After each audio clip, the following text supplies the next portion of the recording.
Salve, galera! Tá começando mais um Lança Braba, o nosso podcast pra trazer pessoas incríveis pra trocar uma ideia franca, uma ideia gostosa, né? Gostosa igual a minha amiga Andresa. Não esperava por isso. Olá, gente, tudo bom? Essa é a Andresa, essa é a Evelyn. E a gente tá com uma pessoa fantástica, maravilhosa também. Aqui a gente dá uma paparicada nos convidados. Ela é escritora, ela escreve sobre amor e música, né? Ela é K-popeira, podcaster, faz live. O que mais que você faz, Babi? Faz tudo.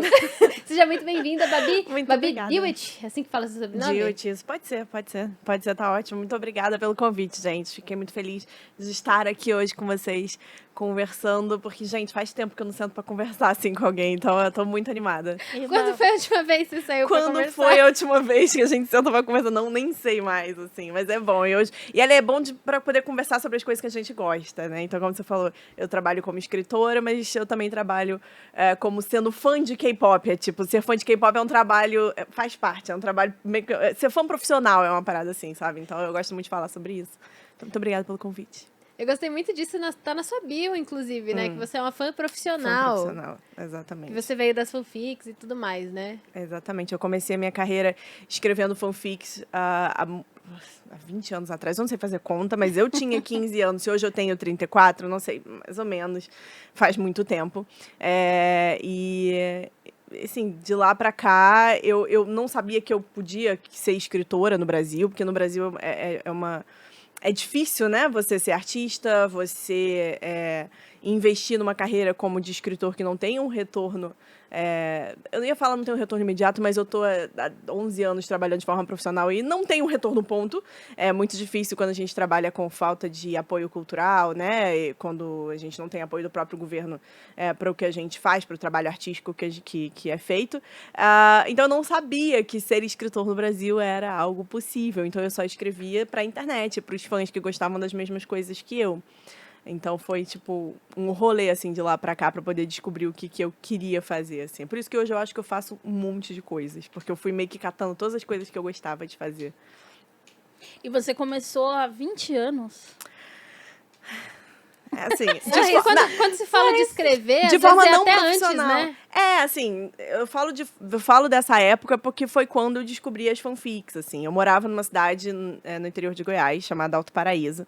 E, assim, a gente, naquela época, não tinha internet disponível o tempo todo. Era uma internet de escada, depois da meia-noite, aquela coisa toda. E a cidade não tinha biblioteca.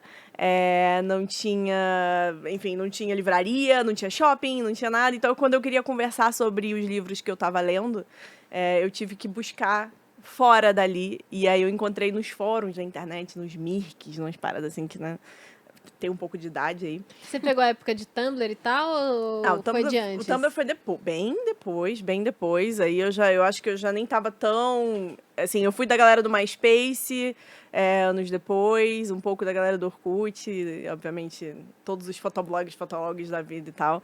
Mas era isso, eu entrei nesse universo de escrever porque eu queria conversar com as pessoas sobre as coisas que eu gostava, assim. Então, eu considero que eu comecei com os 15 anos justamente porque foi quando eu descobri as fanfics, assim. Vocês já leram fanfics? Vocês acompanham? Você tá sentada aqui do lado de uma fanfiqueira. Então, eu falei que eu não terminei de ler ainda Um Ano Inesquecível, né? Porque eu parei pra ler fanfic. Assim, eu leio muita super fanfic. Justo, super aceitável, tá? Porque é o que eu faço também, assim. Então, às vezes, ao invés de ler um livro, eu paro e falo, bom, hoje eu vou ler a minha fanfic, uma fanfic que eu gosto e tal. Então, super... Mas deixa eu perguntar uma coisa, porque a gente sempre fala de fanfic, mas vocês podem explicar o que é uma fanfic para o nosso público? Vamos lá, então. Fanfic é uma história de fã para outro fã, basicamente isso. É quando você gosta de alguma coisa e você quer contar uma história extraoficial sobre aquele artista, universo, sobre, enfim, pode ser qualquer coisa que já exista. E você quer contar uma outra história, um outro desfecho, algo assim. E aí você cria uma fanfic, pessoas que gostam desse mesmo assunto que você vão ler e acompanhar. Então, assim, gente, tem fanfic de todos os tipos, pra todo mundo. A pessoa fala, eu não sei, assim, eu gosto do pé do Caetano Veloso. Vai ter uma fanfic sobre isso, assim, tem fanfic sobre tudo. vi nesse ano que tinha fanfic do Big Brother. Tipo, sei lá. Claro que tem. Gente, Juliette e não sei quem. tem, e são fanfics sérias, assim, que a galera investe em escrever muitos capítulos, começo, meio, fim, história, plot twist e tudo mais, de todo tipo de artista. Deve ter de vocês, assim, pessoas famosas da internet, botem lá no site de fanfic seu nome, que com certeza Como é que tem. faz pra achar uma fanfic? Você pode entrar nos sites que já tem, né, que já são famosinhos de fanfic, tipo, o próprio Wattpad é muito famoso de fanfic, é um site chamado Spirit Fanfics, tem fanfiction.net, tem uma porção, você pode só colocar o seu nome fanfic do lado no Google, que, né, talvez possa achar alguma coisa. Misericórdia. O meu você acha o que eu escrevi, na verdade. Justo. Você escrevia com seu próprio nome, assim? Não, eu escrevia com o meu apelido, né? Eu escrevia como Eves quando eu era jovem, aí, quando eu tava no... Quando eu era jovem, a Evelyn tem 21 anos. Quando eu tinha 12. Quando eu tinha 9 anos, então. Mas isso de escrever com apelido, com pseudônimo, é muito comum nas fanfics, assim. Inclusive porque as pessoas têm muita vergonha de colocar pra fora, ou de publicar, dizer que escreve. Muita gente ainda tem vergonha de dizer que escreve fanfic, porque a fanfic, ela é tida como algo muito ruim, assim, né? As pessoas, quando você fala que escreve fanfic, o pessoal já acha que você tá escrevendo aquelas clássicas de tirei a calcinha dela, deixando ela só de calcinha. E não tem nenhum problema também se você escrever essa. Não tem, mas as pessoas têm... porque a visão como sociedade de fanfic é os 50 tons de cinza, é o tirei a calcinha, deixando a calcinha, é a Ana Maria e o Shawn Mendes, entendeu? Faustão e Selena. Então, tem toda uma ideia, um ideal do que... Você foi pega de surpresa pela Ana Maria e o Shawn Mendes? Gente, inclusive famosíssimas fanfics da Ana Maria, do chip Ana Maria Shawn Mendes, assim, acontece, então... Mas é uma visão do que as pessoas de fora dos fanfics acabam tendo, assim, que essa fanfic é só isso, que é só muita bagunça, ou muito mal escrito, ou muito... Quando, na verdade, literalmente tem de tudo ali dentro, né? Tem pessoas que escrevem muito bem, pessoas que escrevem muito mal, mas a gente também tem isso no mercado editorial, e é isso, acontece. me lembrou que dentro do universo dos quadrinhos tem bastante fanfic, assim. Algumas são tão boas que as editoras chamam, né, pra galera escrever. Sim, Eu sim. lembro, semanas atrás, de conhecer uma fanfic sobre o Batman e o Coringa. E aí eles voltam no tempo, eles morrem, mas eles sempre voltam como... Enfim, meio que eles têm uma relação de amor e ódio. E é muito boa, muito bem escrita, assim. A galera tava falando nos comentários, eu não sei se tem em português, mas a galera tava falando muito bem nos comentários e falando, nossa, devia ser publicado. Então tem mas o universo dos quadrinhos, ele é um grande... Tipo, são várias fanfics oficializadas, porque ele não tem o menor compromisso em ter uma linha, né, uma linha a ser seguida. Tem várias histórias paralelas ali rolando. Eu acho que uma pessoa que é familiarizada com quadrinhos consegue entender fanfic bem de boa, porque... Com certeza, né? Com certeza. Pra é justamente mim, isso. Pra mim, as fanfics de Haikyuu que eu leio são parte da obra ali. Tudo tá ali. Tem o anime, tem o mangá e tem as fanfics. E, cara, tá tudo ali. e é muito curioso, porque a fanfic, ela meio que... Ela permeia muito o mundo dos fandoms e ela ajuda, talvez, a produzir muito da imagem que os fãs têm dos próprios artistas. Isso acontece muito.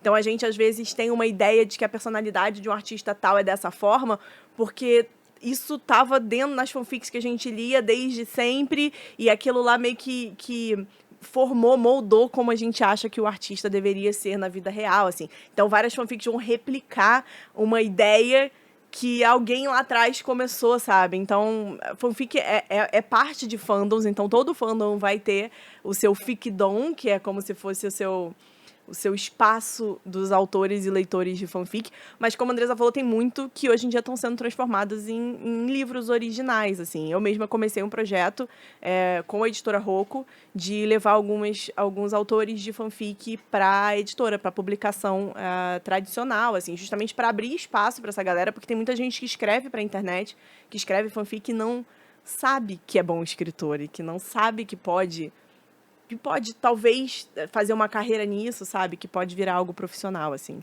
Show, que da hora. E tem muita fanfic também de universo paralelo, né? Tem fanfics que, tipo, que tem o seu compromisso com a obra original, mas tem muitas que você usa o personagem ali e ele faz qualquer outra coisa. Igual eu falei de Haikyuu, que é meu anime preferido, que eu sou obcecada pelas fanfics. E eu não leio muito universo paralelo, mas tem uma amiga minha que, nossa, todo dia ela vem com uma coisa, tipo, sei lá, o Atsuma é dentista e o Sakusa é paciente dele, aí eles acabam transando. São as que eu mais gosto, inclusive. São as fanfics que eu mais gosto, são as aleatórias. Você só pega os personagens e coloca eles em qualquer outro universo, assim. E isso é o mais fácil de se tornar um livro, né? O 50 Tons de Cinza veio disso. Crepúsculo não, né? Crepúsculo é original, Não, né? Crepúsculo original, isso. Porque 50 Tons de Cinza é de Crepúsculo. Mas acontece com bastante frequência Sim, isso, né? sim. De a U virar uma obra original. Você conhece autoras que acabaram fazendo isso? Sim, tem algumas autoras independentes na época, né, que eu comecei a escrever. O meu primeiro livro foi baseado numa fanfic que eu escrevi de um grupo chamado McFly, há muitos anos atrás. Não é o sorvete do McDonald's? Não é o sorvete, não é. Mas eu comecei, assim, de forma profissional, lançando o meu primeiro livro independente, que era baseado numa fanfic. Então, eu entendo a importância disso, a importância que teve para mim, para minha carreira, né, para minha formação como escritora, e é o que eu tento mostrar hoje para novos escritores, assim, do tipo, da importância que a fanfic tem, assim, em criatividade, em exposição, em aprendizado, né? Porque você tá ali postando as coisas na internet. A gente sabe como a internet é, né? Tem uma resposta imediata a qualquer coisa que a gente faça. E a fanfic não é diferente, assim. Você posta um capítulo hoje, amanhã tem alguém comentando sobre esse capítulo. Você pode aprender com esse comentário ou não. Então, enfim, a fanfic acaba sendo um espaço de aprendizado muito grande para quem é escritor também. E você tá falando ainda de escritor e tal. Como foi que você decidiu que ia ser sua carreira isso, assim? Porque geralmente a gente que... Tudo bem que esse escritor tá aí, né? Há muito tempo, a galera, mas... Eu sinto que ninguém ensina na escola se você quiser ser escritor, você tem que fazer isso. Porque o mercado é desvalorizado também, É. né? Então é aquela coisa, se você quer ser escritor... Eu passei por isso. Se você quer ser escritor, você vai morrer de fome, não sei o quê. Escolhe um trabalho de verdade e aí você vai ser escritor como side job. Ser escritor não é nem artista. Se você pensar... Não, mas é verdade. Se você pensar assim, o que fala quando as pessoas falam é artista? É ator, cantor, dançarino. Tem várias outras coisas que as pessoas chamam de artista. O escritor raramente é colocado... É lembrado, na verdade, quando as pessoas falam sobre ser artista. Então, uma marca vai fazer coisas com artistas, vai fazer com todo... Não, raramente vai ter nunca vai ter um escritor ali no meio. É muito raro isso acontecer. Então, o escritor, ele realmente...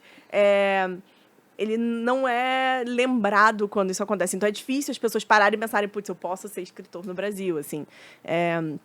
Quando eu era criança, eu gostava muito de um autor chamado Pedro Bandeira, sou muito fã até hoje, mas nos livros do Pedro Bandeira que eu tinha quando eu era criança, não tinha foto dele. Então, eu só sabia que o nome dele era Pedro Bandeira e eu achava ele incrível. Eu ficava, meu Deus, eu amo, eu sou apaixonada por ele e tal. Eu era, tipo, super apaixonada. E aí, quando eu fui ver ele pela primeira vez, anos depois, porque não tinha internet, a gente não tinha como saber, anos depois, num evento, o Pedro Bandeira sempre foi um senhor de idade, ele sempre foi velhinho. Ele sempre foi velho, gente. Quando eu era criança, ele já era velho. Hoje, ele continua sendo o mesmo velho que quando eu era criança. É bizarro. O cara, assim, ele é literalmente um vampiro. Mas... E aí, eu descobri que ele era um senhor de idade. Eu fiquei, tipo, meu Deus, o cara escrevia as histórias sobre as pessoas da minha idade, ele é um velhinho e tal. Mas é uma coisa que eu acabei descobrindo indo a um evento, encontrando com o cara, porque a gente não tinha muita essa informação, sabe? Não sabia muito. Então, eu achava que para você ser escritor, você tinha que ser mais velho. Você tinha que ser uma pessoa velha, você tinha, sabe? Era um outro rolê. Ou uma pessoa velha ou uma pessoa que já faleceu, uma pessoa que escreve clássico. Então, porque eram as únicas coisas que a gente tinha na cabeça há muitos anos atrás, assim. E, então... O Machado de Assis escreveu Dom Casmurro morto já. É isso, não, assim, mas você tem que escrever, aí depois que você faleceu, seu livro é lançado, aí você faz sucesso, entendeu? Então, tipo, é outro rolê. Mas a gente não tinha realmente não tem muita noção. Ninguém fala na escola do tipo, vamos falar sobre carreiras, o escritor. Hoje em dia talvez possa ter, na época era muito difícil. Então, para mim foi muito difícil essa descoberta. Eu sabia que eu gostava de ler, que eu gostava de escrever, tanto que eu fiz faculdade de cinema, achando que eu ia fazer roteiro, assim. Eu pensei, eu gosto de escrever, eu vou ser roteirista. Tipo, ledo engano, gente, é totalmente diferente. Escrever um livro e fazer um roteiro são duas coisas completamente diferentes, assim. Então, mas eu só fui descobrir na prática e sendo horrível fazendo roteiro, assim. E eu reprovei em roteiro, gente. Na faculdade de cinema eu reprovei na aula de roteiro, assim. E o professor de roteiro me odiava. Ele falava pra mim, o que você escreve não é roteiro, você tá escrevendo um livro. E eu ficava tipo, Obrigada. tá bom. Então tá bom, sabe? Então tá bom. Então, mas demorou muito, assim. Eu fiz muitas coisas antes de sentar e falar, bom, agora eu quero investir em ser escritora. Eu produzi muito show, trabalhei em programa, fiz um monte de coisa em programa de TV, né? Por conta da faculdade de cinema. E que ideia é essa de que você fez faculdade de cinema? Disso a gente não sabia. Como assim? Como isso rolou? Eu fiz faculdade de cinema, gente. Eu tinha 17 anos e eu entrei pra faculdade de cinema. Eu era muito rebelde, eu era gótica. Eu era muito gótica. Você leu Fazendo Meu Filme? Sim, Paula Super Pimenta. funny, super funny. Então, hoje em dia, né, pô, bem funny. Inclusive, estão gravando filmes, fazendo meu filme, tá? Paula sim. Pimenta, um beijo pra você, maravilhosa, mas tá fazendo o filme do Fazendo Meu Filme, que é muito bacana. Mas eu era adolescente gótica, mas eu era gótica. Se você falasse que eu era emo, nossa, eu ia ficar muito brava. Assim. Não fala que eu era fã. Eu gostava de Evanescence, mas você não fala publicamente que eu era fã de Evanescence, porque eu gostava era de Nightwish, sabe? Era aquela assim. Mas quando eu entrei pra faculdade de cinema era isso, assim. Eu achei que eu fosse ser roteirista e eu, na verdade, eu me apaixonei em trabalhar como produção, assim. Então, até hoje, um dos meus side jobs, assim, uma das coisas que eu gosto de fazer, porque agora na pandemia não dá pra gente fazer, que era produzir shows. E eu comecei a produzir os shows de K-pop alguns anos atrás por conta dessa bagagem de produção, assim. Você produz shows de K-pop? Meu Shows Deus. de K-pop, exatamente. Inclusive, em 2018, a gente trouxe um dos maiores girl groups da Coreia aqui para o Brasil, chamado Mamamoo. É um grupo muito grande. Queria ter ido. Foi um show muito bacana. Então, desde 2012 eu comecei a trabalhar com K-pop, mas desde 2014, mais ou menos, que eu comecei a trabalhar tanto apresentando shows quanto produzindo. Ai, que legal, que legal. E como que o K-pop entrou na sua vida? Então, assim, é tudo meio conectado, tá? Porque acaba sendo uma coisa só. Mas por eu gostar muito de escrever as histórias de romance, eu gosto muito de histórias musicais. Eu sou uma pessoa sexual, eu sempre escrevi sobre personagens que deram muito valor ao pegar na mão, sabe? Tipo, ao se apaixonar por alguma outra coisa da pessoa, fora a questão sexual em si. Eu nunca soube disso, eu fui descobrir pouco tempo, né?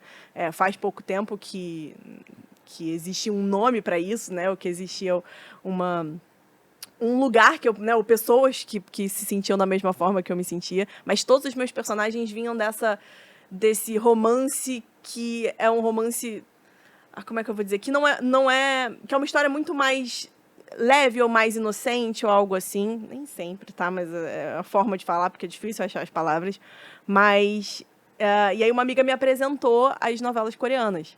Porque ela falou, doramas, né? a gente chama de drama. O dorama normalmente, no Brasil, muita gente acaba chamando de dorama, mas dorama é a expressão em japonês que fala sobre as novelas, assim. E como tem uma questão histórica de briga de guerra muito complicada entre Coreia e Japão, às vezes, indica, assim, se puder fala K-drama ou só drama e não dorama em si. Mas sim, são os famosos doramas mesmo, que são... Vocês já assistiram as novelas coreanas? Porque Eu comecei a assistir uma na Netflix, que é de conto de fadas. Agora eu não lembro o nome exato. Tem algumas, eu também não saberia dizer. Não sabia. Nossa, eu não sabia. Tinha várias de conto de fadas, não sabia. É que tem muitos que se misturam, tanto Ai, coisas que louco. históricas quanto coisas de contos de fadas e tal. Mas, sério, assistam as novelas, porque são muito bacanas, assim, as novelas coreanas, sabe? Hoje em dia tem muitas na Netflix. Tem uma pra então... indicar? Tem uma novela que chama Strong Woman do Bong-soon. É difícil o nome, mas é Strong Woman, vocês acham? Mulher Forte do Bong-soon vai estar lá na Netflix. Eu já ouvi falar dessa, Tem uma chamada Kingdom, se vocês gostam de zumbis e coisas históricas. Kingdom é muito boa também. Agora vai lançar um filme coreano, que inclusive quero muito deixar a indicação, que chama The Box. Vai lançar na Telecine, que é com um dos meus artistas favoritos de K-pop, ou o meu artista favorito de K-pop, que vai lançar. O cara toca, canta, faz um monte de coisa no filme, então... Quem assim, que tem é muita... ele? De qual... Chanel, do EXO. Ai, Eu sou muito fã. não sei quem é, mas eu conheço o EXO. Eu, inclusive, trouxe os álbuns aqui pra mostrar pra vocês depois, mas tem muita coisa, muito filme, muito drama, muita novela sendo lançada cada vez mais, né? Então, hoje em dia, inclusive, tem dublado, se a galera quiser assistir, tem no Netflix, né? Várias novelas dubladas. Mas eu comecei a entrar nesse universo com as novelas. Uma amiga me indicou falando, tipo, você que gosta desses romances meio bobos, né? Uma coisa meio do tipo que demora pra acontecer, o slow burn, sabe? Tipo, demora muito tempo e tal. E com os clichês de fanfic, assim, porque o que tem nos dramas de Enemy to Lovers, ou sabe, ou coisas assim, ela que me apresentou uma novela coreana, e aí eu comecei a assistir, eu fiquei fissurada, porque eu sou, como eu falei, tipo, eu sou fã profissional, assim, quando eu gosto de uma parada, eu gosto muito. Eu vivo aquele universo, eu coleciono, eu tatuo, eu sou daquelas que, tipo, eu entro 100% assim, de cabeça nos universos, né? Tipo, Isso é muito legal, né? de ser muito fã, sabe? Quando alguém fala pra mim, eu não entendo isso de ser fã, eu fico desesperada, porque eu fico, gente, como explicar, eu gosto, né? mas eu não consigo entender isso. De ser muito fã, assim. Nossa, Como não? pois é. Você estava falando da questão da assexualidade. Eu não consigo me recordar, mas assexual são as pessoas que elas precisam ter alguma conexão, né? Para elas poderem... Ter qualquer tipo de atração Explica a sexual. sexualidade pra gente. Não, então, eu também tô aprendendo ainda, gente. Pra mim é uma coisa muito nova, é muito recente. Colocar um nome em algo que a gente sempre sentiu. Pra mim sempre foi muito difícil, porque eu sempre tive em relacionamentos onde as pessoas falavam do tipo, o sexo é a mesma coisa que amor. Então, se você não faz sexo, você não ama a pessoa. Nossa, mas isso era, assim, era muito frequente. E eu falo assim, eu não gosto. Eu não gosto, não tenho interesse. Pra mim não faz diferença nenhuma dentro de um relacionamento, sabe? E então eu sempre achei que eu tava fora do lugar, que eu era esquisita. Eu sempre fiz um monte de tratamento, terapia, e fui buscando coisa hormonal. E todo mundo falava, não, deve ter algum problema, deve ser, sabe? Lembrei, eu misturei com demissexual. Mas o demissexual é um espectro da sexualidade. Tem demissexual, tem aromântico, tem outras, eu acredito, né? Sim, tipo, sim, eu sim. tô aprendendo também, mas eu acredito que seja. Mas eu sou uma pessoa que eu me considero demissexual dentro do assexual. Eu só consigo ter qualquer tipo de sentimento sexual se eu tiver uma conexão muito forte com a pessoa, se eu realmente gostar dela. Então, é diferente do tipo, eu não consigo ir pra uma balada e beijar alguém e transar com alguém pela primeira vez. Na verdade, eu nunca consegui, assim. Então, pra mim, foi uma descoberta. Tá sendo uma descoberta, assim. Eu descobri que os meus personagens, por exemplo, todos também são dessa forma, e eu só não sabia, assim, porque eu acabo espelhando muito, né, de mim. Que da hora, cara. Eu lembro que no BoJack Horseman tem o Todd, ele é assexual. E aí tem as variações, né, de pessoas que são assexuais e não tem nenhuma relação e não tem vontade, e tem pessoas que são assexuais que acabam tendo. Sim. E é muito louco que você falou, né, que essa coisa do você precisa, amor e sexo andam lado a lado, né? E aí você precisa ter sexo, porque senão não tem amor. E é muito louco, porque eu, por exemplo, encaro que sexo não necessariamente precisa ter amor, assim. E é muito louco como essas duas coisas, elas vêm carregadas de muito preconceito, assim. Ou se você transa porque você ama, ou você não pode não só querer transar, né? Tem os dois lados, né? Tem esses dois pensamentos. É tão ruim, eu acho assim, os dois lados muito ruim, porque é isso, né? Se você é uma pessoa que não tem interesse nenhum por sexo, aí você é visto, né? Nossa, vai ser diferente, você tem algum problema. Ou se você é uma pessoa que só quer sexo, você é uma grande vagabunda. É isso, os dois lados. Faz tudo muito parte do fato de sexo ser um grande tabu na sociedade de várias formas, né? Mas assim, a gente que cresceu nos anos 90, o sexo pra gente tava na TV no domingo, entende? As mulheres de camisa molhada mostrando os peitos e os caras tacando água na blusa delas no domingão, assim, entende? Então, tipo, em programas de família. E sexo sempre foi algo que é tipo, é normal você fazer sexo, gostar de coisa assim. Então, quando a gente cresce num universo onde o sexo é normal e você não gosta daquilo, você não tem interesse naquilo, você começa a se sentir, tipo, meio... eu tenho algo errado comigo, assim. E, obviamente, depois de muito tempo, eu acabei descobrindo que não tinha nada de errado comigo, e é só como eu sou, e é isso, assim, eu preciso encontrar pessoas que vão gostar de mim do jeito que eu sou, porque isso era um problema muito grande, assim, de estar num relacionamento com pessoas que pudessem entender isso, porque também as pessoas não são obrigadas a entender, sabe, assim, não são obrigadas a entender nesse sentido, mas, assim, uma pessoa que é alossexual, por exemplo, que tem muito interesse sexual e que é uma pessoa extremamente sexual, é muito, eu entendo que talvez para ela seja complicado estar num relacionamento com uma pessoa que é o oposto, assim. E então isso precisa ser precisa haver um acordo, um né? acordo, um encaixe. Porque relacionamento é acordo, né? Exatamente. Então, nesse ponto que eu acho que ninguém é obrigado a gostar um do outro da forma como um e o outro né, tipo, se você lidam ou são. Se você não é monogâmico, não faz sentido, né? Você ir pra uma relação com uma pessoa que é monogâmica. Eu acredito, eu acho assim, eu acho que a gente tem que, tudo tem que ser muito conversado. Então, depois que eu comecei a descobrir isso, eu já entro num relacionamento assim, ó, oi, tudo bom? Você quer se relacionar comigo? Eu sou assim, assim, assim. Não espere isso de mim. Alinhar expectativas, assim, porque eu cansei de entrar em relacionamento sem alinhar a expectativa, que a pessoa tinha tal expectativa, eu tinha tal, e não se encontravam. Então, foram aprendizados, assim. Uhum. E como que esses estudos que você está fazendo sobre a sexualidade e tudo isso, como isso está batendo em você? Você sente que você se encontrou totalmente nisso? Você se sente acolhida? Eu me senti muito acolhida. Inclusive, quando eu comecei a falar sobre isso publicamente, e eu descobri outros escritores que também são assim, outras pessoas que até da minha convivência que falaram, ai, nossa, que bom que você falou, porque eu também me sinto dessa forma. Então, eu realmente, assim, eu acabei me sentindo bastante acolhida, porque tem isso, você se sente um peixe fora d'água, você sente que você tem algo errado com você quando você não tem outras pessoas como referência, sabe, por perto, assim.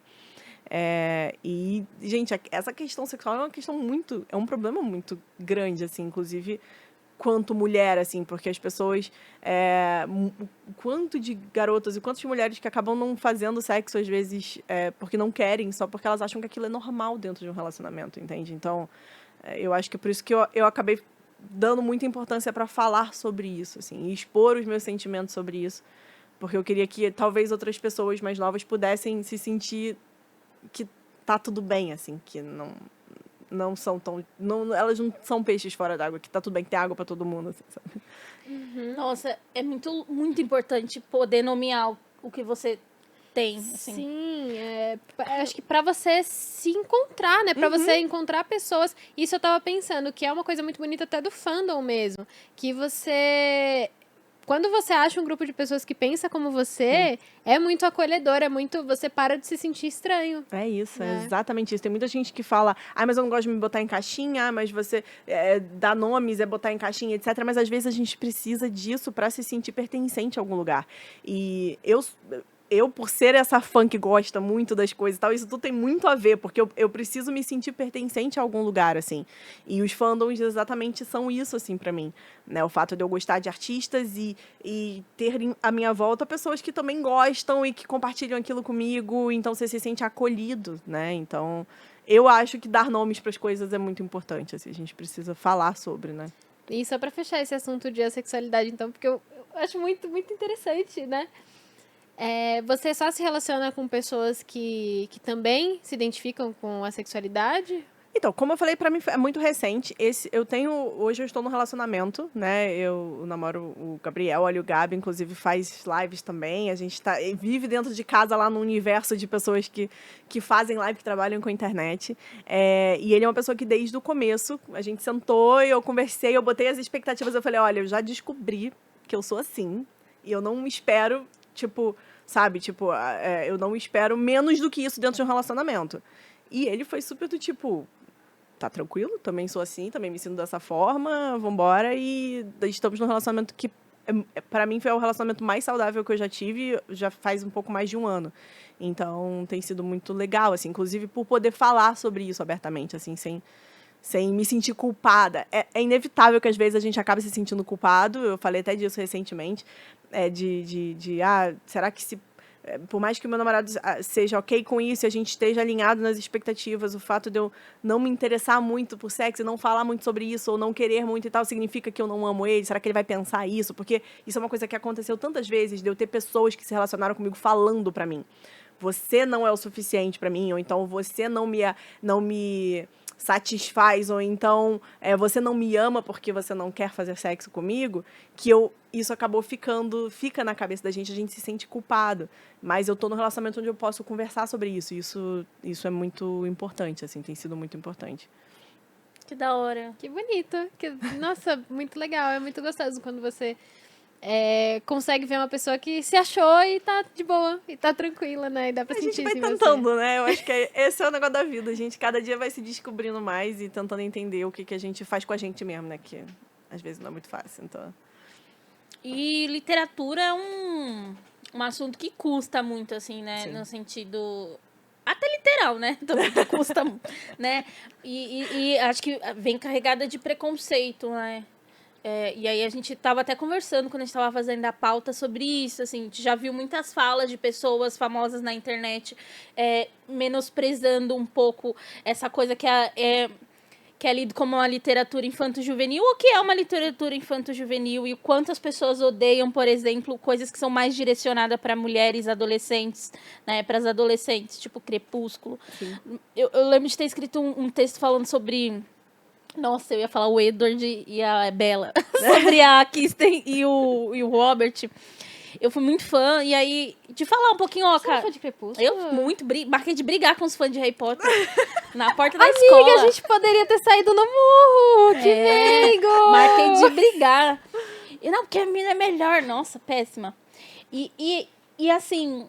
E aí a gente começando a conversar, porque o texto era sobre, olha, gente, esses dois atores, eles fizeram muitas coisas legais, vamos desmitificar um pouquinho e tal. E aí uma galera falou assim, mas acho que eles também mandaram bem fazendo o papel que eles estavam fazendo lá em Crepúsculo. E realmente, cara, era aquilo, né? Era aquilo que eles... A Bella é aquela sonsa, gente. Se você lê o livro...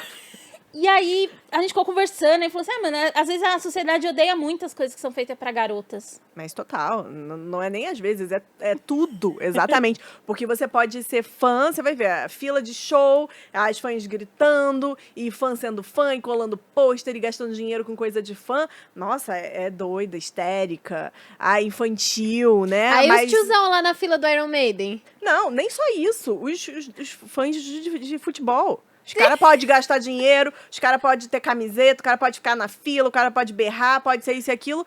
Mas aí é Pode diferente. brincar que trocaria a namorada pelo Neymar. Por que é diferente, entende? Por que é diferente? É justamente porque é algo direcionado pra mulheres e pra LGBTQIA+, pra outros, né?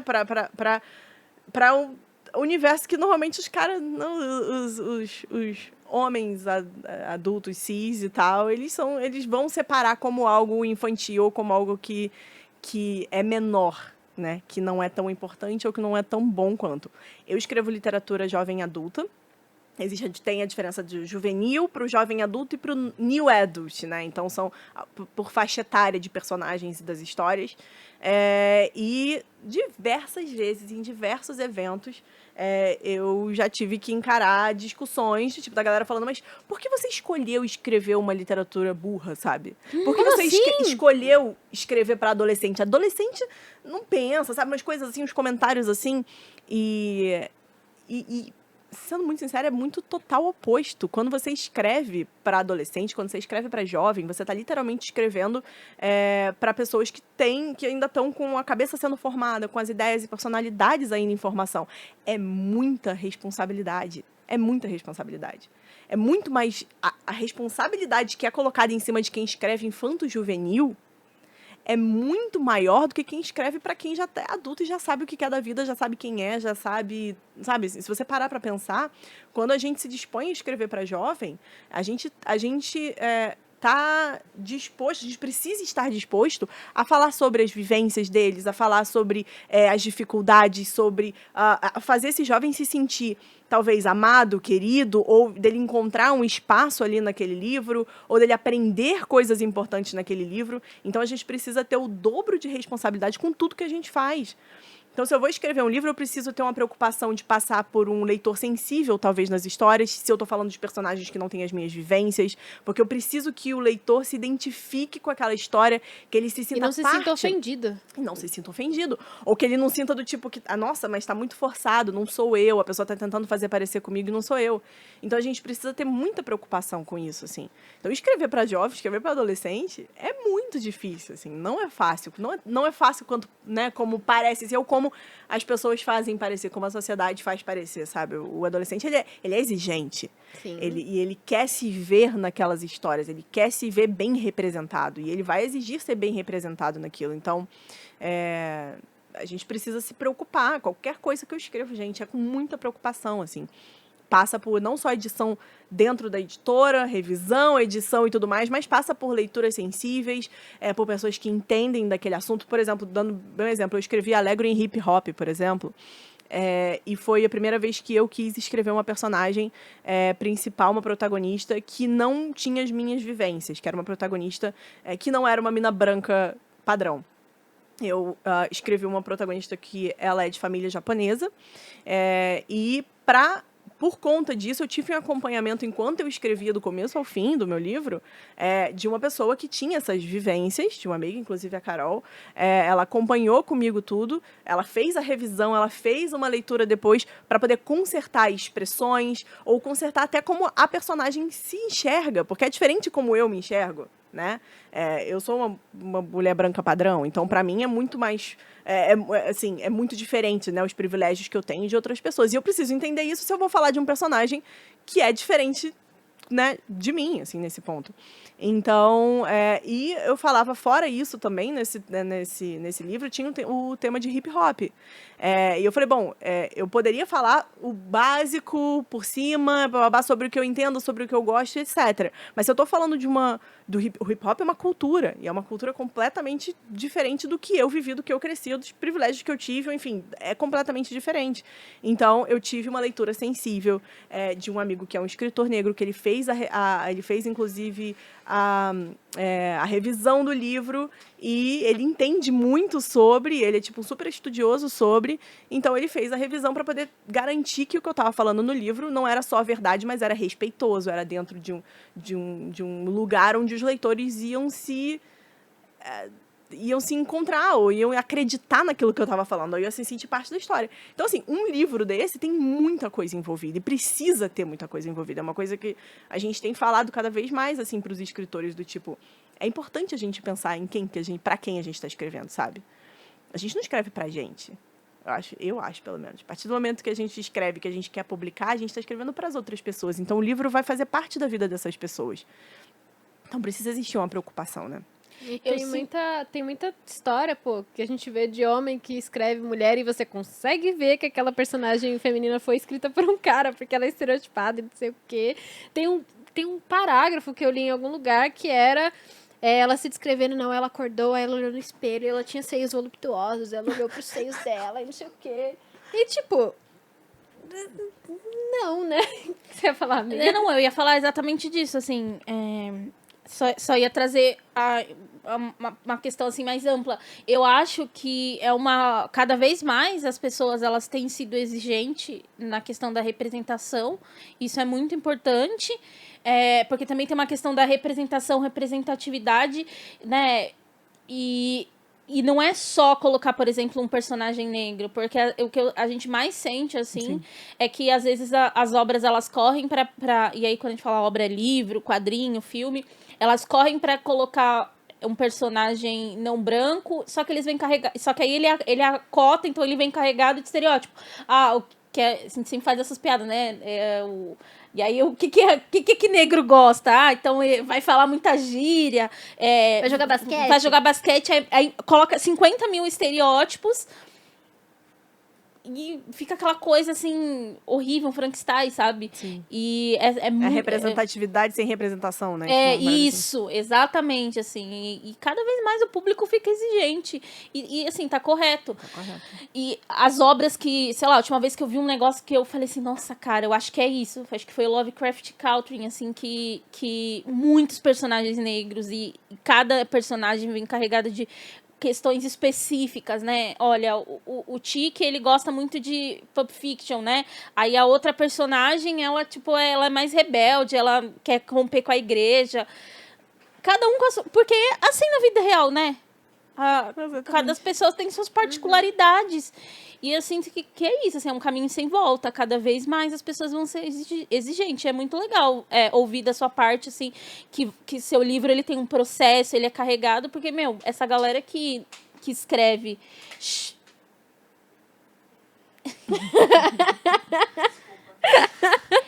A Mari, nossa produtora, bebeu água e vazou tudo no nosso microfone. A gente ficou, pareceu bombinha.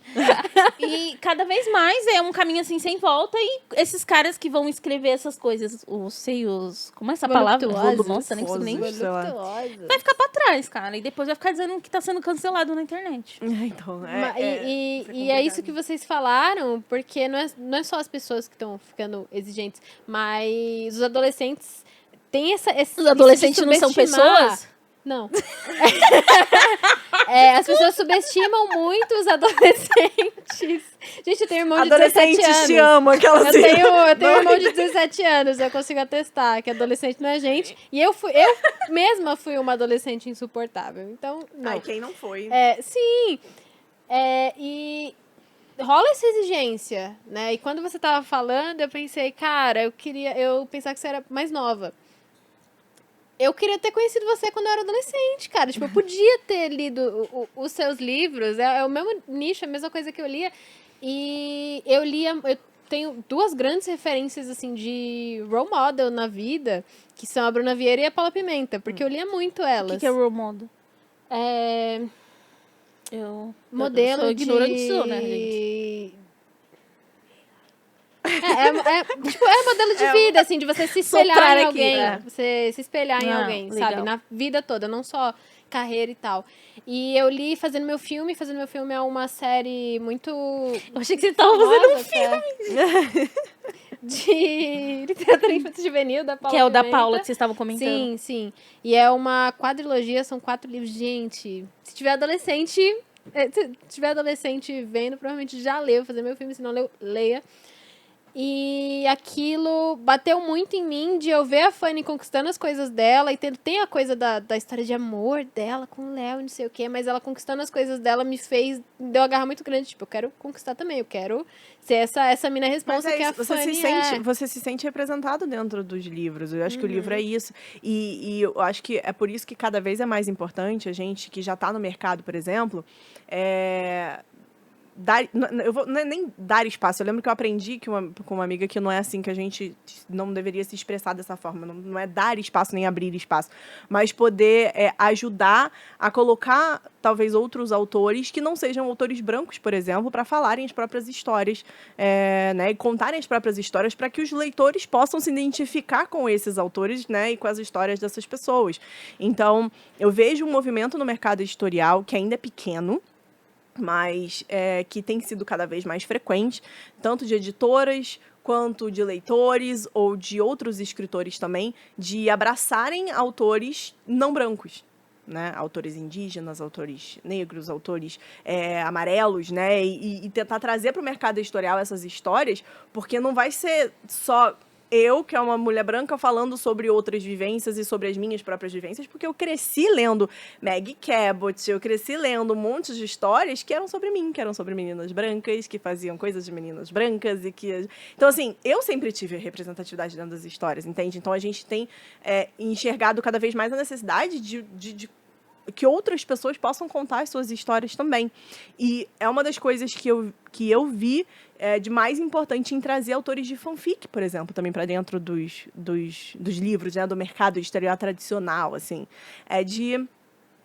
De poder contar histórias de pessoas que já estão contando as próprias histórias e as próprias vivências na internet de graça há muito tempo, que são extremamente talentosos e que são pessoas diversas e que estão ali escondidas atrás, às vezes, de uma foto de um idol de K-pop, porque a pessoa, às vezes, tem vergonha, porque ela não se enxerga dentro de um mercado. Ela nunca viu, às vezes, um autor que se parecesse com ela, ou alguém famoso, talvez, que se parecesse com ela. Então, é difícil ela fazer essa relação do tipo, eu também posso. Então, quando, às vezes, você encontra um escritor de fanfic que é cara, a pessoa é incrível, escreve muito, tem um texto maravilhoso, etc. Você fala, vamos publicar um livro, a pessoa fala, que vergonha, não, não posso, não sou boa o suficiente, não é isso aqui. Porque a pessoa não consegue enxergar, talvez, no mercado, pessoas que se parecem com ela. Então, isso é de uma importância muito grande, sabe? Que o mercado esteja cada vez mais aberto para os autores de minorias, autores LGBTQIA+, e autores que não sejam brancos, sabe? Então, acho que é um esforço geral do mercado hoje para que isso possa acontecer. E isso é uma realidade cada vez maior no futuro próximo, eu espero, mas assim, já tá muito diferente de 5 anos atrás, assim, então a gente é promissor, assim. E eu acho que não só esses autores estarem no mercado, mas serem divulgados de um jeito consistente, porque ainda nessa vivência da minha relação com o Fazendo Meu Filme, a protagonista tinha uma vivência muito diferente da minha. Sim. Ela era uma menina branca rica e eu ali, né, estudando escola pública e tal. Ela foi fazer um intercâmbio, os pais dela pagaram, não sei o quê. Ai, meu Deus, conseguiu uma bolsa de 30%, tá? E eu pensei, mano, ela ainda ia pagar a nota, sabe? Não tem como isso. Então, eu tenho certeza que hoje em dia tem histórias que façam sentido com a minha vivência como adolescente, de, a menina... periferia, escola pública, aquela coisa, e não chegou a mim nessa época. E eu acho que é importante que o mercado todo esteja querendo investir nisso para que chegue, né? Chegue na gente e traga esse impacto positivo todo que pode ter. Né? Sim. Inclusive, assim, se puder deixar a indicação, Dinha Knudsen é um escritor incrível para todo mundo ficar de olho. Tem Pedro Ruas, que acabou de lançar também um livro nordestino maravilhoso, que escreve, né, histórias LGBTQ que são incríveis. Clara Alves também. Tem Júlia Dorrico. Tem uma galera que tem feito um trabalho muito incrível, assim, na internet, para fora da internet, tentando sair ali da internet. E que a gente precisa, eu acho que a gente precisa dar muito... Tipo, dar muita moral, sabe? Enfim, falar bastante sobre essas pessoas também. Mas, Babi, queria falar também disso aqui, né? Dos meus você trouxe livros. Aqui pra gente, dos seus trouxe. livros. Eu tinha esses dois em casa, eu trouxe um pra cada uma de vocês aqui, então eu não sei de qual que é. Eu quero do hip hop. Eles são independentes? Então, sim, eu tenho essa série que eu lancei com a editora Gutenberg. Eu tenho 12 livros lançados, mas eu tenho essa série que eu comecei com a editora Gutenberg, que chama Cidade da Música. E são histórias diferentes, de personagens diferentes, dentro de um mesmo universo de um conservatório de música clássica. Então, no primeiro livro, que é o Sonata em Punk Rock, o primeiro livro que eu falo foi porque foi o primeiro que eu lancei, mas eles podem ser lidos fora de ordem, você pode ler um e não precisa ler o outro. É o mesmo conservatório do menino do Um Ano Inesquecível? Então, tem uma ligação. Eu faço uma ligação com todas as minhas histórias. Eu não imaginei que você fosse lembrar disso, por isso que eu até fiquei do tipo, é o quê? Ninguém nunca nem falou isso pra mim. Eu tento ligar sempre uma das minhas histórias com alguns detalhes, assim, né? Colocar um detalhe ou outro ligando, mas sim. O multiverso de Babi. Fazer um multiverso, assim, né? Eu gosto, acho interessante. Então, tem o Sonata em Punk Rock, que é essa personagem que ela é super roqueira e ela não gosta de música clássica, ela é bem adolescente, que chuta a porta, bem como eu era mesmo, assim, sabe? Aquela coisa. E ela toca guitarra, ela quer ser uma grande musicista, e ela entra pro conservatório de música clássica, ela precisa aprender um instrumento clássico, ela vai tocar piano, ela acha que vai arrasar, e na verdade chega lá e é difícil pra caramba, enfim, e aí ela tentando se descobrir dentro da música clássica, e enfim, dentro daquele universo que é muito diferente pra ela. E aí no segundo tem essa bailarina chamada Mila, que precisa também enfrentar tanto as questões do preconceito dentro do balé, quanto a ansiedade, porque ela descobre que ela acabou se tornando uma pessoa extremamente ansiosa pelas regras, né, dentro do universo ali de dança que ela vive. Mas são histórias aleatórias, assim, você pode ler uma, você pode não ler a outra, pode ler fora de ordem, porque é isso. O que importa pra mim é o universo ali da Cidade da Música. A minha previsão de lançar um terceiro dessa série no ano que vem. Eu tenho 2 livros lançados com a Turma da Mônica Jovem, que basicamente eu escrevi uma fanfic que foi considerada oficial pelo Maurício de Souza, entendeu? Eu escrevi a fanfic da Mônica. No primeiro livro eu mando a Mônica para a Coreia do Sul para visitar, ela vai no show do BTS, ela, né, conhece todo o universo do K-pop, da cultura coreana. E no segundo livro são livros de contos, então são vários personagens da Turma da Mônica. E no segundo livro, ela vai para um evento tipo CCXP, assim, um evento geek, onde ela precisa dançar, tipo Just Dance, assim, ela precisa dançar no palco e tal. Então, foi uma experiência muito bacana trabalhar com a Turma da Mônica Jovem também. Eu tenho 2 livros de K-pop, que são livros de não ficção, né? São livros mais teóricos, assim, falando sobre a história do K-pop, a história da Coreia, de uma forma bem fácil, é um livro bem curtinho, que eu escrevi com outras amigas minhas. A Erika Imenes é uma jornalista que escreve esses livros de K-pop comigo, inclusive ela está no meu próximo projeto, que é um projeto de ficção, que chama Desventuras Quase Românticas de um Festival, que vai ser lançado em outubro. E são 4 histórias de 4 garotas dentro de um festival de K-pop. E são 4 pessoas completamente diferentes. Uma é uma produtora, outra é jornalista, uma é fã de K-pop, a outra não é fã. E como que elas, né, se encontram, elas não se encontram entre si, mas como elas se encontram como pessoas ali, como fãs desses artistas. E a Erika escreveu esses livros de K-pop, de não ficção comigo, o Manual de Sobrevivência e o Além da Sobrevivência, junto com amigas nossas que são descendentes de coreanos. Então, cada livro tem uma amiga nossa que escreve textos também, que ajudou a gente ali na composição do livro. Tem o Ano Inesquecível, que foi escrito com a Paula Pimenta, com a Thalita Rebouças e a Bruna Vieira, que são contos, né, sobre estações do ano. E o que eu escrevo sobre o outono, que é um grande ódio de amor à paulista, assim, né? A minha história ela é sobre São Paulo. Hoje, inclusive. Eu amo, é a minha estação favorita, assim, e eu quis contar uma história sobre São Paulo, então pra mim é uma história que eu gosto muito, né? Uma das minhas histórias que eu escrevi, que é uma das minhas favoritas, assim, é o Conto de Outono do Ano Inesquecível. E eu tenho os meus primeiros livros que foram baseados na minha fanfic de McFly, que chama Sábado à Noite, mas que eu pretendo em breve relançar num box bonitinho, com uma nova editora, então... Mas é isso, gente, assim...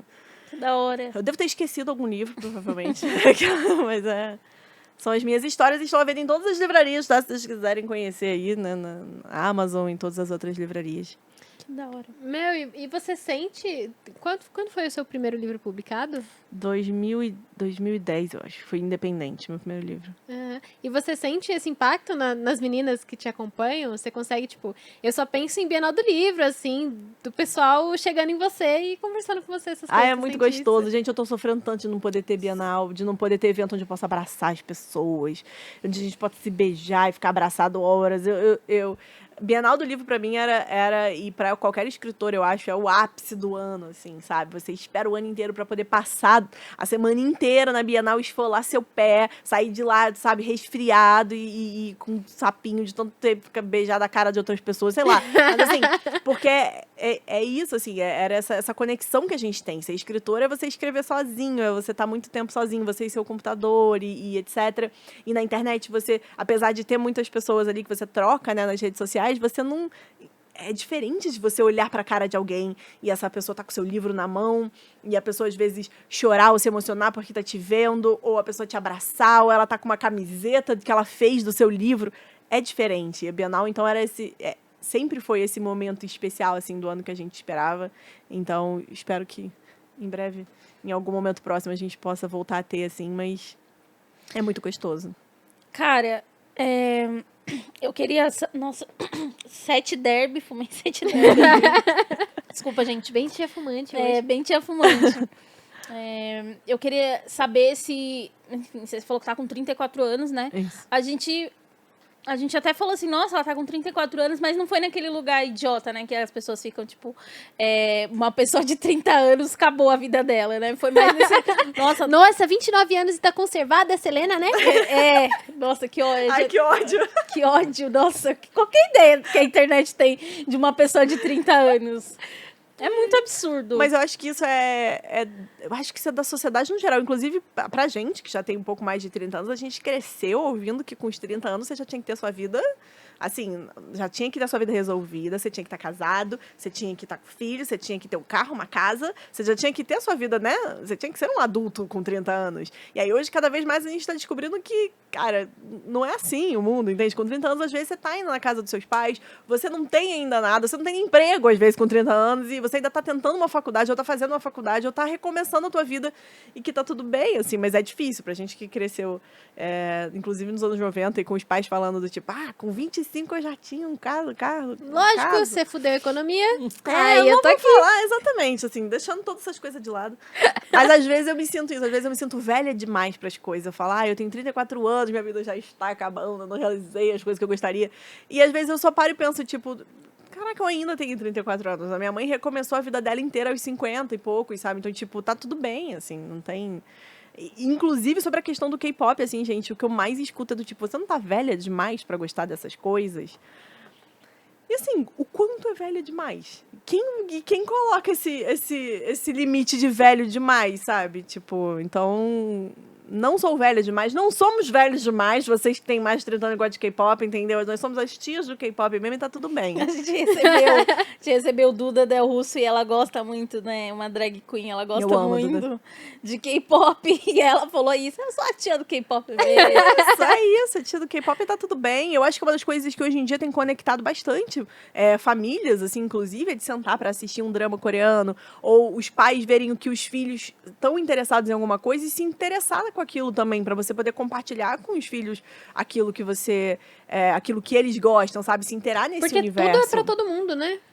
Exatamente. Inclusive, a gente recebe muitas mensagens do pessoal mais velho que lê os livros de não ficção, né, sobre K-pop, para entender o universo que os filhos estão em casa. Porque, nossa, eu vejo meu filho lá dançando de madrugada, cantando numa língua que eu não entendo, tipo, colando um monte de pôster na parede, e eu não entendo aquilo e eu quero saber, e quero me inteirar, e quero gostar junto. Foi uma das coisas mais legais que a gente vê em shows de K-pop, inclusive. O último show do BTS, que foi num estádio, foi o primeiro show de K-pop que a gente teve num estádio aqui no Brasil. E foi absurdo, foram 2 dias lotados, inclusive com pessoas querendo ingresso e não conseguindo, assim, foi muito absurdo. E uma das coisas mais gostosas foi você tá lá, no meio de todo mundo cantando, eu chorei muito só de chegar lá, tá? Eu cheguei no estádio, quando eu vi o estádio cheio de gente, eu comecei a chorar, porque pra mim é do tipo, eu trabalho há tantos anos tentando falar sobre o K-pop, tentando, né, tipo, trazer o K-pop como algo do tipo... Você pode entrar, às vezes, numa livraria ali e tem um negócio de K-pop ali, por que não? Por que você não entra numa Renner da vida e tem uma camiseta de K-pop? Por que não, entende? Por que não pode ser algo da cultura pop que a gente tá tão acostumado e tal? Por que tem essa distância? E ver um show lotado dentro de um estádio, pra mim, foi extremamente emocionante. Mas você poder ver, por exemplo, do meu lado tinha uma senhora com uma criança, os duas com a camiseta, as duas com a Army Bomb, né, que é um light stick do grupo, e cantando em coreano. Então você vê os pais, os filhos, os avós, pessoas de todas as idades juntas ali cantando e se divertindo e tal. E isso é muito, muito bacana, é muito importante, assim. É total pra todo mundo. Pra todo mundo. E isso foi uma coisa que a gente até tinha conversado quando a gente tava fazendo a pauta, de que você, tem 34 anos e você tá inserido em ambientes adolescentes, entre aspas, e a galera, igual você mesma falou, cobra, né? A galera perturba. Tenho 22 e eu me senti meio culpada, assim, fiquei meio pá quando eu voltei a ler fanfic. Tipo, gente, isso é coisa de adolescente, eu não tenho mais idade pra isso. Isso chegou a bater em algum momento em você? De você ter essa culpa interna, de pensar, eu não tenho mais idade pra isso? Ou, tipo, sendo sincera, não. Sempre pra mim foi... Eu acho que por eu ter essa personalidade de quando eu sou fã, eu sou muito fã, e eu visto a camisa. E eu não só gosto, como eu arrumo um trabalho que eu possa gostar e trabalhar com aquilo, entendeu? Eu começo... Monetizar o hobby. É isso, é exatamente essa pra mim a situação do fã profissional, eu tentar monetizar as coisas que eu gosto pra poder viver, tipo, não viver daquilo, porque é muito difícil, obviamente, mas que aquilo possa ser parte da minha vida em diversas esferas. Então, quando eu, gostando de K-pop, eu trouxe para meus livros, por exemplo, para minha carreira, falar, né, ter livros falando sobre K-pop, trazer e fazer essa conversa, né? As fanfics, para mim, fazem essa conversa entre a literatura e o fandom, por exemplo. Então, né, de ter fanfic de K-pop, você tem ali toda, para mim, essa conexão que é muito importante. Então, eu nunca me senti velha demais para nada, assim. Eu faço coleção de álbuns de K-pop. Todo o dinheiro que eu tenho extra, que sobrou, assim, e tal, ao invés de comprar, eu vou comprar uma fruteira nova para casa. Não, dane-se, as frutas vão ficar em cima da mesa. Eu vou comprar um álbum novo de K-pop, assim. É álbum de figurinha ou álbum mesmo? Álbum de música. Álbum de música. Eu trouxe aqui 2 exemplos para mostrar para vocês, mas a gente que tá acostumado com aqueles álbuns de acrílico, né, acaba sendo um outro universo, um outro mundo, assim, a gente ter os álbuns de K-pop. A gente cresceu, então, com os álbuns de acrílico, que são mais simples, e com outro... Porque, na verdade, a indústria do K-pop ali, o mercado, ele é muito ele funciona de forma diferente do nosso. Então, quando você compra um álbum de K-pop, você não está comprando só um álbum para você ter em casa e que talvez a empresa do artista ganhe muito dinheiro e ponto.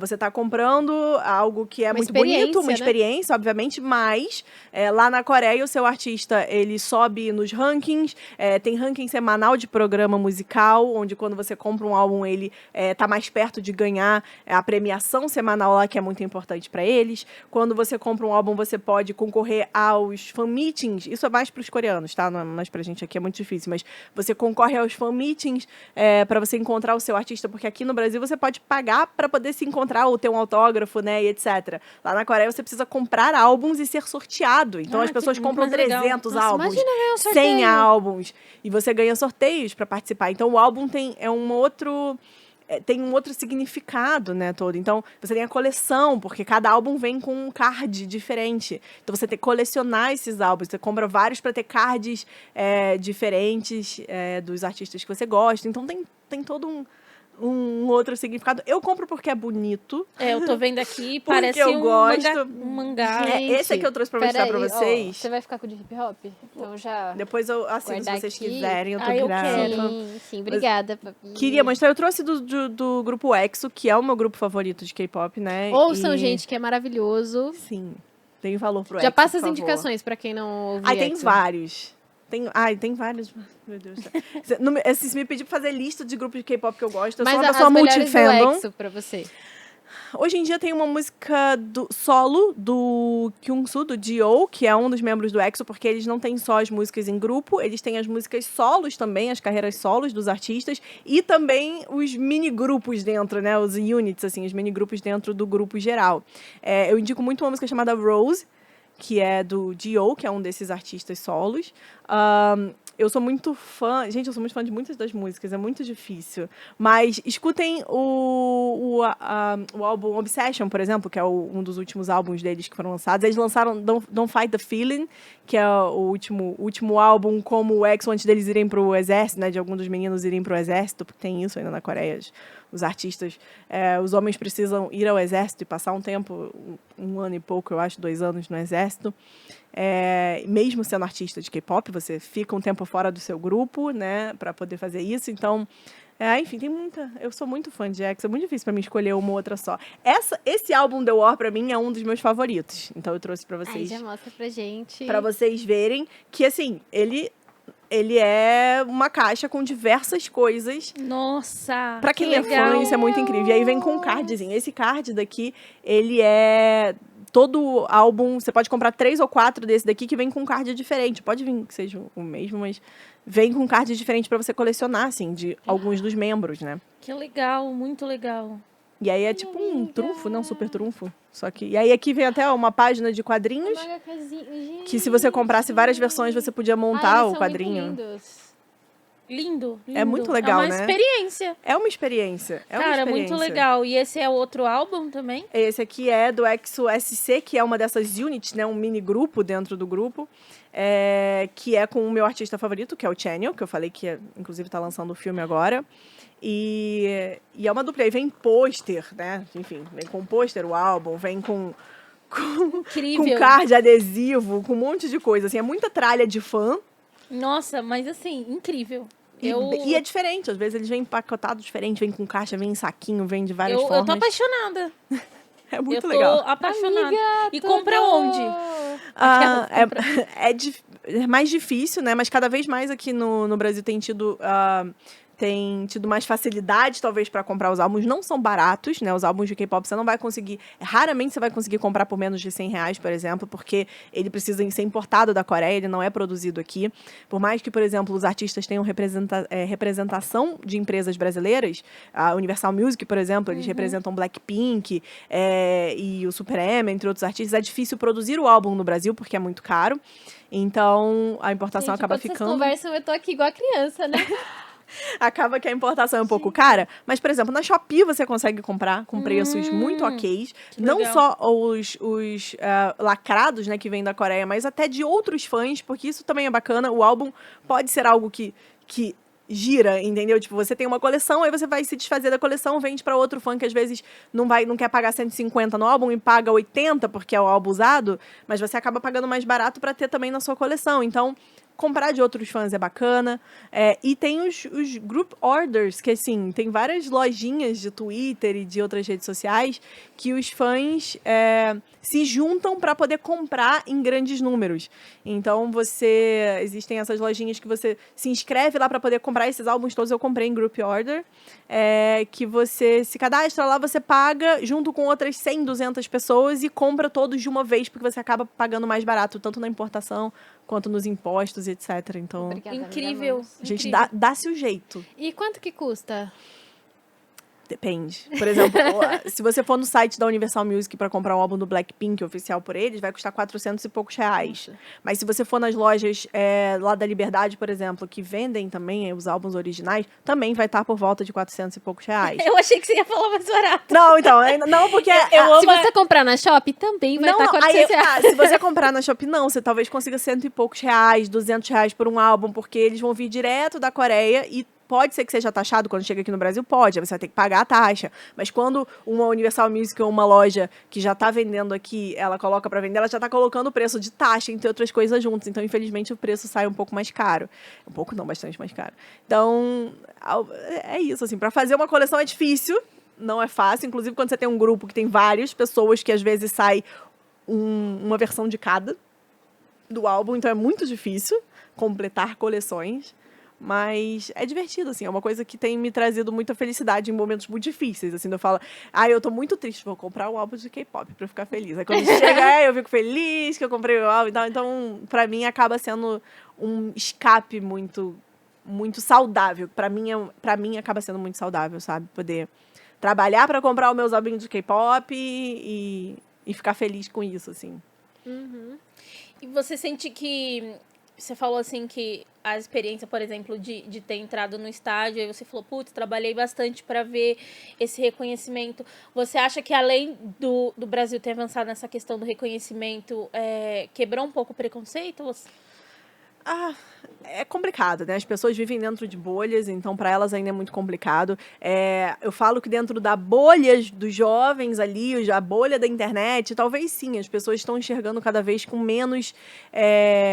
com menos... Estão aprendendo a enxergar com menos preconceito outras culturas, né? Outras pessoas, outras vivências, outras caras, né? Enfim, outras músicas, outras línguas. Mas ainda é difícil, porque um público geral ele ainda vai ter muito preconceito... muito racismo interno, assim, sabe? Então, é complicado. A gente hoje já vê BTS tocando na rádio, por exemplo, né? E isso é um grande avanço, assim, mas não são todos os grupos que vão tocar nas rádios, porque eles sabem que, às vezes, a pessoa que escuta ali, que tá no carro, no horário de trabalho, não conhece, não sabe o que é e pode estranhar e trocar de estação. Então, assim, ainda é uma coisa que pode causar estranhamento em muitas pessoas. O que é muito esquisito, porque a gente aqui no Brasil, a gente cresceu ouvindo música em inglês, em espanhol. Ninguém nunca entendeu inglês na minha época, gente. Quando a gente era adolescente, criança, eu não sabia uma palavra do que os Hansons cantavam, do que Spice Girls cantavam, do que estavam os artistas em espanhol, novela mexicana. A gente é acostumado a ter tanta influência de diversos outros países, de diversas outras línguas, né? A gente tem influência aí de cultura japonesa por tanto tempo. Não era pra estranhar, né? Não era pra estranhar, né? Mas é complicado, porque é uma questão aí que tá muito dentro das pessoas, dentro da sociedade, a questão do racismo e do preconceito, assim. Então, ainda é difícil, mas tem sido melhor do que alguns anos atrás. Então, eu que comecei nisso em 2012, de lá pra cá, obviamente, a mudança foi absurda, assim. Eu sinto que essa visibilidade... eu gosto de K-pop, mas eu não sou fã, assim, né? Eu sinto que essa visibilidade, ela, é bacana ter visibilidade e tal, só que causou uma aversão na galera, né? Tipo, a galera tem uma aversão muito grande a K-popers, a K-pops, a fãs do BTS, sei Mas lá, aí a nossa. gente volta naquilo que a Andressa tinha falado, é porque é para jovem, é porque inicialmente, assim, para jovem, para mulheres, e as pessoas vão colocar no quadradinho de, é uma porcaria, porque jovem gosta. assim, boy band, sabe? One Direction também era. Sempre foi apontado na rua, as pessoas falavam, ah lá, a camiseta do One Direction é criança, é A galera adolescente, falava sabe? que One Direction e Justin Bieber, eles cantavam mal. Tipo, eles cantam mal. Gente, eles não Então, fala deles É a mesmo, mesma não coisa que cantam fala mal. de K-pop também, sabe? A galera que tá de fora, que olha e fala, é porcaria, música mal feita, etc. Quando é super o oposto disso. Assim. É industrializado. Funk não é, né? Que música que não é, gente? Pelo amor de Deus. Eu lembro que um cantor, eu não esqueci o nome dele. E ele é do rolê do funk, e aí ele tava ouvindo algum grupo de K-pop, e aí a galera foi à loucura.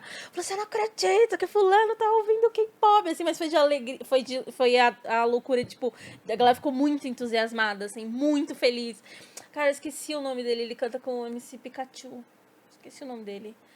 Ai, gente, eu também. Eu tô tentando lembrar quem é. Agora, só porque Não você falou, sei. eu esqueci o nome E assim, também. a galera ficou pedindo colaboração. Meu Deus. Nossa, foi assim. A galera, nossa, eu não acredito. Foi muito legal, muito orgânico, assim. E aí ele fala: não, cara, eu gosto de K-pop. Assim, é muito legal ver os artistas. O próprio Emicida também falou. O Emicida é muito fã de BTS, gente. Ele tava no show, inclusive, na minha frente, no show do BTS. Eu acho que é muito difícil você realmente dar uma chance pra K-pop, principalmente pra BTS, e você não gostar. Porque é muito bom, cara, é muito bom. Você assistir um MV e não gostar. Tem vários, gente, assim, o que mais tem é a galera que gosta de divas pop que vai escutar Blackpink e se apaixona, que vai escutar Twice e se apaixona. A gente vê Pablo Vittar tá o tempo todo aí pregando o nome do K-pop, né? E vários outros artistas também falando o quanto eles gostam, mas realmente ainda tem aquela incerteza por falar, é muito industrializado, é porque a indústria do K-pop é isso e aquilo, sendo que, né, a gente sabe que tudo isso parte de um preconceito e de um racismo muito grande, assim, porque a gente enxerga o defeito na indústria musical do outro, da cultura do outro, mas a gente não olha os problemas daqui, né? Assim, Nossa, você vai falar de como a indústria do K-pop é ruim, de como ela maltrata os artistas, de contratos escravos, etc. Mas aí você olha pra Taylor Swift, Pussycat Dolls, pra Britney Spears, pra vários outros artistas Eu tenho aqui. um ótimo exemplo aqui no Brasil, a indústria do funk, que tem cada vez abusado dos artistas, virado um complexo, né? Grandes produtoras, grandes nomes aí da indústria do funk que tem se aproveitado dos artistas e mal remunerado não só os artistas que estão cantando, mas todos os profissionais que estão dentro do mundo do funk. Meu sonho é um dia a gente poder falar sobre isso sem receber ligações nos nossos telefones sendo ameaçado. Né? Eita, não. Mas é complicado. Mas é isso, assim. E aí a galera tem mania de olhar e falar assim, não, mas de lá da Coreia, não, o contrato escravo. Brother, olha aqui pro lado, cara. O seu artista que você tá curtindo pra caramba ali, que você tá seguindo no Twitter, que tá no Instagram e tal, que também tá sendo mal pago, tá sendo maltratado, tá tendo um contrato escravizando o trabalho dele, de certas formas, assim. Então, parte de um racismo, sempre. Sempre olhar, é de orientalismo que a gente chama. Sim. É de você olhar pro outro, você olhar para os países que não são do Ocidente e você se olhar como se você fosse superior, como se a sua cultura você fosse salvar superior. ele, né? O salvamento, Sim. é o branco salvador, entendeu? É essa ideia de, tipo, de porque eu tô aqui no Ocidente, a minha cultura é superior.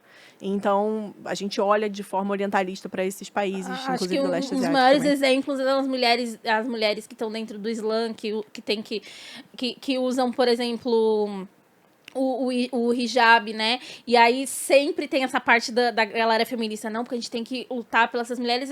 E cara, você nunca parou pra ler, por exemplo, sobre essa religião e sobre essas mulheres, porque você pode escolher se você quer usar ou não. E essas mulheres, elas não estão pedindo para ser salvas, Não elas estão cabe. e elas estão super organizadas, e se você quer apoiar, vá ler sobre o que elas estão Ouve falando. a demanda delas. Não cabe a gente. Quem somos nós para julgar a cultura do outro, ou sabe, o que o outro faz ou deixa de fazer nesse ponto, assim. Então, coisa do Salvador, do ocidental Salvador, assim, Enquanto gente. isso, assim, né, Enquanto a galera fala, sei lá, da pressão estética nos idols, a Luísa Sonza fez outra lipolade, tá ligado? Tipo, É tipo, olha aqui perto. Existem problemas sim, a gente tem que falar sobre os problemas sim, a gente precisa apontar as questões, tem que apontar, mas é sempre assim, prestando atenção para não cair em racismo, em orientalismo, em preconceito e xenofobia. Então, é importantíssimo, assim, eu sei que, ai, que difícil, né, e tal. Então, se é difícil, então não fala sobre os assuntos. Não entra nos assuntos se você não quer entender sobre eles, sobre a vivência das pessoas, porque você tá literalmente falando sobre pessoas, sobre, sabe, sobre seres humanos. Então, sei lá, acho que é... E um grande exemplo disso, ai não, que as mulheres estão tapadas, né? Foi o maior, que é um exemplo muito bom, as Olimpíadas, que as mulheres tinham que jogar de biquíni, e as mulheres não queriam jogar de biquíni. Isso não é pressão? Isso aí pra mim que é pressão, e né? as meninas islâmicas, se eu não me engano, elas estavam jogando cobertas. É, e tipo, elas eram as únicas ali que tinham escolha. Exatamente, assim, acho que a gente sempre cai nisso e é muito ruim, assim.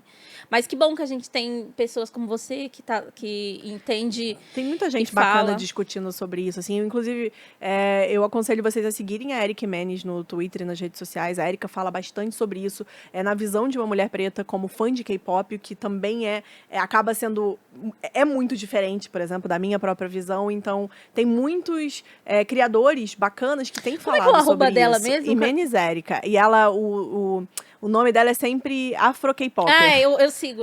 Afro K-Popper. Então, segue ela, porque a gente precisa seguir mais pessoas que também estão falando sobre esses assuntos de forma responsável, sabe? É muito importante. Uhum.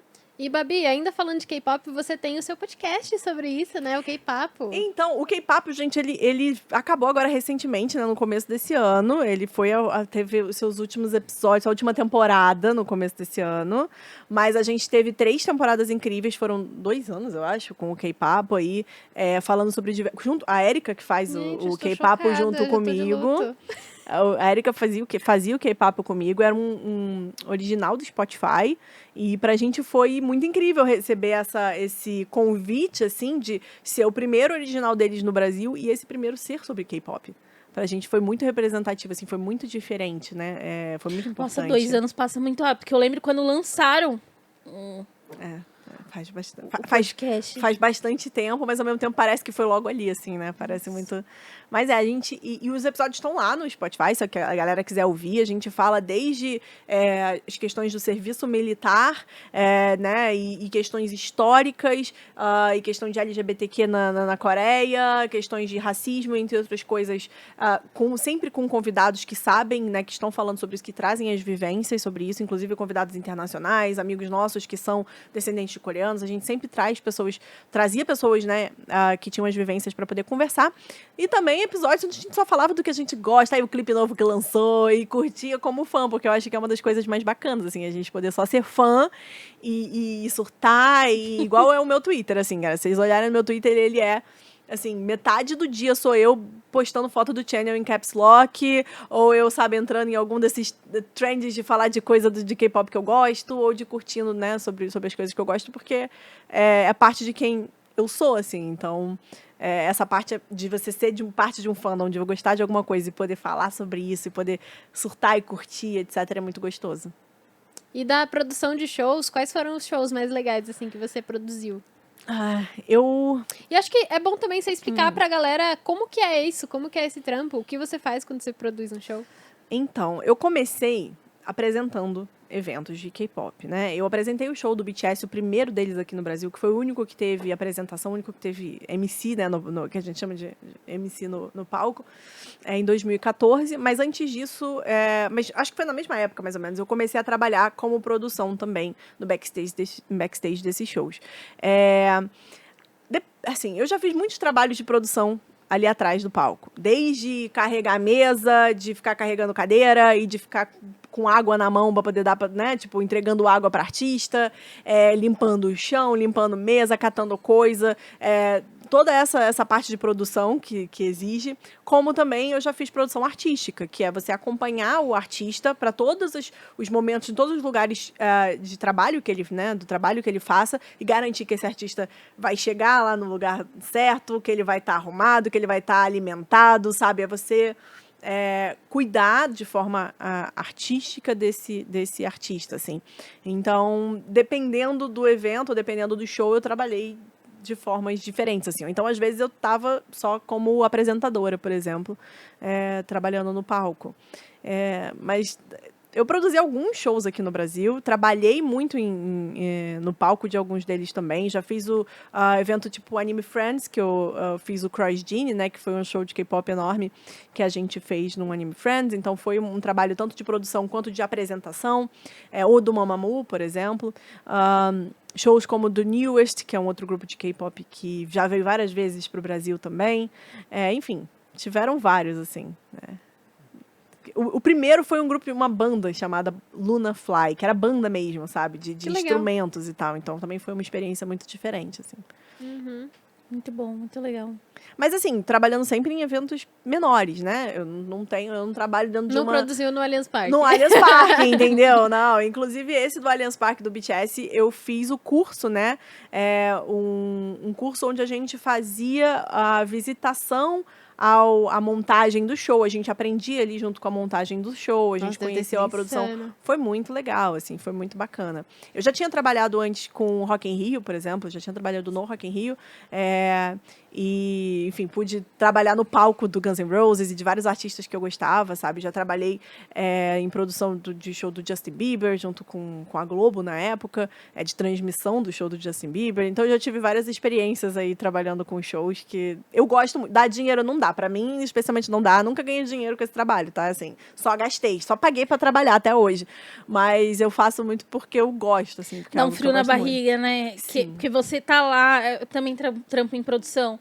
E aí você tá lá, e aí você... Aquela correria, tudo acontecendo. Nossa, eu lembro que quando a gente produziu o primeiro... Só teve um dia, né? Porque depois chegou a pandemia, né? Da Perifacom.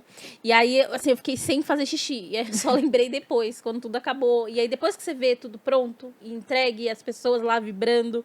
Nossa, parece, assim, que você se alimenta da felicidade das pessoas. Sim. Porque é incrível, assim, a energia, né? Mas é isso, basicamente você tá fazendo aquilo tudo, literalmente não é pra você, porque não é você quem curte aquilo, são as outras pessoas, então é uma delícia mesmo. Inclusive o meu próximo, o livro que eu falando que vai ser lançado, Desventuras Quase Românticas de um Festival, o meu conto é justamente sobre essa personagem que viveu algumas dessas coisas que eu vivi na produção de shows, assim, da gente ter que, o artista tá quase subindo no palco, mas ele não conseguiu escovar o dente porque ele esqueceu o escova no hotel, por exemplo. Então a gente tem que sair correndo pra arrumar uma escova de dente e não tem lugar próximo, tem que ir correndo, literalmente correndo. Eu e a Erika, a gente correu alguns quarteirões pra poder conseguir achar um mercadinho pra comprar uma escova de dente pro artista. Então, esse tipo de experiência eu consegui colocar nessa história aqui, desse próximo conto que eu tô lançando, justamente por isso, porque realmente é muito gostoso. É gostoso você ficar naquela do tipo, de precisar resolver o problema ali na hora e você saber que tem solução e você conseguir resolver e conseguir trazer um momento de felicidade para outros fãs. E eu, como fã, eu compreendo esse momento de felicidade, então é muito, muito, muito, muito gostoso. E qual que foi o momento mais legal, assim, que você teve nessa coisa de show de K-pop que você produziu ou não? Nossa, difícil? Achar um momento legal é muito difícil. Primeiro que veio na sua cabeça. Eu entrevistei um grupo que eu gosto muito, que chama SF9, que é uma boy band que eu sou muito apaixonada. Eles fizeram 2 dias de show aqui no Brasil, em 2018, eu acho. Eu não lembro, eu sou muito ruim com data. Mas eles fizeram 2 dias de shows, que foram shows muito legais. E eu fui nesses shows como fã. Eu até tive a oportunidade de ir como, vai para poder fazer cobertura do show, né, e tudo mais para as redes sociais, ou tirar foto e tal. Eu falei, não, eu vou como fã, porque eu vou gritar, chorar, e ninguém vai poder me julgar por isso, porque se eu tô trabalhando, a gente tem que manter o profissionalismo. É totalmente diferente, assim, você entra num lugar e seu artista favorito tá ali do lado, você não esboça a reação que ele é seu artista favorito. Naquele momento, ele é um profissional, você é outro profissional, e vocês estão trabalhando juntos. Então eu falei, eu vou no show porque aí eu chorei, eu gritei, eu me descabelei, eu paguei o high five, que você pode pagar pra poder bater na mão, assim, né? Pra poder bater a palma, assim, com os artistas, que é, tipo, basicamente o único contato que você vai ter com eles de qualquer jeito. Então, paguei pelo high five nos 2 dias, entendeu? Fui, enfim. E aí, na segunda-feira de manhã, eu fui entrevistar esses artistas. Então, já era outra coisa. Já era, tipo, veste, sabe? Veste a cara profissional, isso, bota a roupinha e tal, e faz a carinha de quem não está querendo chorar porque eles estão sentados do meu lado. Então foi incrível, assim, a gente fez, era pra ser uma entrevista de 10 minutos, 15 minutos, a gente fez 40 minutos, porque eles estavam super se divertindo, a gente também, a produção se divertindo, então acabou sendo, tem um vídeo no meu canal no YouTube, inclusive, dessa entrevista, e é uma das lembranças, assim, que eu mais gosto, assim, dentro do K-pop. Nossa, da hora. entrevistar ídolo é muito gostoso. Você já entrevistou ídolo É desesperador. Sim, É sim, desesperador. sim. Quando eu Como é que você olha pra aquelas caras bonitas, Nossa. assim, você fala, meu Deus do céu, essa cara tá no meu pôster atrás da minha porta. E aí você fica em pânico, você fica, meu Deus do céu, eu já beijei esse pôster. E assim, Eu já falei pros meus amigos que eu ia casar com ele. Então, sabe, isso é um outro ponto que é muito engraçado, que eu abordei até nesse próximo conto meu. Eu nunca tive essa reação de que eu quero beijar ou casar com um artista que eu gosto. E eu acho que isso vem muito, talvez, da sexualidade, vem de um ponto que hoje em dia eu entendo, mas pra mim sempre foi, tipo, meu sonho era ser amiga dos artistas que eu Ai, gosto. que gracinha. Meu sonho era ser, tipo assim, madrinha respeitoso. de um casamento deles. Mas, cara, eu nunca entendi, assim, eu sempre criei personagens nas fanfics que esses personagens se relacionavam com os artistas, não exatamente eu. Então, nunca era 100% eu, assim, sabe? Então, depois eu fui entender bastante disso, mas... Meu sonho era ser melhor amiga do Channel, gente, do EXO. Cara, Channel, se você estiver assistindo, você me liga pra gente ser amigo. Eu preciso muito da amizade, Levar sabe? ele pra tomar um sorvete. É isso, assim, incrível. É sobre isso. Nossa, mas é. em 2018 eu entrevistei, assim, meu jogador preferido do meu time preferido de LoL no mundo, assim. Ele é norte-americano, ele é dinamarquês, joga nos Estados Unidos. E e você vê que a pessoa é uma pessoa de verdade, primeiro, né? Porque você só via a pessoa pela tela e aí você não sabe que a pessoa existe. E aí ele, assim, do meu lado, e todo fofinho, sabe? Todo receptivo, e eu assim, aí eu parava a entrevista, assim, e falava... I'm sorry, I'm nervous, I'm a big fan of yours. Tipo, tô muito nervosa, sou muito sua fã. Aí ele, tá tudo bem. E fazendo o negócio, e é muito diferente, né? Muito especial, muito único. Mas esses momentos, vocês já né? tiveram medo, por exemplo, ou já tiveram experiência de vocês conhecerem um artista que vocês gostam e eles não serem legais? Então, Porque artista cuzão existe porque ser humano cuzão Artista existe. não, Então, jogador sim. Eu passei muitos anos cobrindo o CBLOL, né? O Campeonato Brasileiro de League of Legends. Eu era muito fã antes. E aí, quando eu entrei, eu descobri que, tipo, 60% dos caras, eles não eram tão legais assim. E aí eu fiquei meio... Não tão legais, não... Putz, tô me comprometendo aí um pouco. a gente tá indo. Quem tá no Não Twitter tá tratavam vendo mulher todos os tão dias, né? bem, Que, não tratavam mulher tão bem assim, os jogadores não me recebiam bem como jornalista mulher e tal, e aí dá uma desencantada e tal, né? Dá um problema. Eu tive uma experiência com uma pessoa que participou aí de um reality show, mas nem foi como entrevistadora. Eu trabalhei por muito tempo como garçonete. E aí eu tava trabalhando numa festa dentro do Teatro Municipal, né? Na parte de baixo do teatro, que tem um bar e tal. É muito bonito, inclusive. E aí eu tava servindo e essa pessoa foi muito mal educada comigo, muito mal educada. E assim, eu trabalhei muito tempo com um garçonete, né? Servindo as pessoas, bartender. E assim, se você trata mal quem tá te servindo, você é uma péssima pessoa. Péssima pessoa. Eu posso estar no pior dia da minha vida. Eu nunca vou maltratar a pessoa que tá me servindo. A pessoa do atendimento ao público, né? Eu já trampei de telemarketing também, supermercado. Eu sei que tem dia que a gente não tá muito legal, mas assim, nem eu acho que nem era o caso, assim. Acho que a pessoa era tosca mesmo, assim. Mas tem uma Aquela diferença de síndrome você de estar pequeno mal poder também, né? e você, às vezes, não responder de uma forma, de você ser grosso, de você ser escroto. Tem toda uma Nossa, diferença. e essa pessoa participou de um reality show tempos atrás. E é muito louco, porque mesmo trabalhando com internet, escrevendo e tal, eu por muito tempo ainda continuei trampando de garçonete. E aí alguém do lado contou pra pessoa quem eu era. Tipo, essa daqui é a Andresa. E aí a pessoa meio que sacou, e aí ela meio que mudou o comportamento só depois de saber quem eu era, sabe? Mas mesmo assim, tipo, Ai, péssima pessoa, assim. não, só da pessoa transformar como ela te vê, sabendo quem você exatamente. já é uma pessoa ruim. E eu fiquei pensando assim, acho que ela vai achar que eu vou falar. Tipo, eu nem... Acho que é a primeira vez, inclusive, que eu tô contando isso, assim, publicamente. Eu tô muito curiosa. Mas... A fofoca edifica depois que desliga o microfone. Mas realmente, pode acontecer isso. A gente precisa estar aberto, sabendo, gente, que a gente é fã de pessoas que são seres humanos. Então, assim, já aconteceu de descobrir que artistas que eu gosto são pessoas ruins, que não são pessoas bacanas como eu já pensava. conta pra gente. Assim, não dá pra contar publicamente, assim, todas as coisas. Mas já tiveram artistas que eu já conheci, ou que publicamente a gente já ficou sabendo que não eram pessoas legais. Dentro do K-pop isso já aconteceu, fora do K-pop isso já aconteceu também. Então, vai criando uma carcaça, assim, sabe? De entender do tipo, olha, eu sou muito fã de fulano, mas se a pessoa vacila, né, ou ela se mostra uma pessoa escrota, eu não vou ficar decepcionada, eu não vou ficar, tipo, impressionada, porque a gente já precisa imaginar que aquilo pode acontecer. Eu não consigo separar artista da arte dele.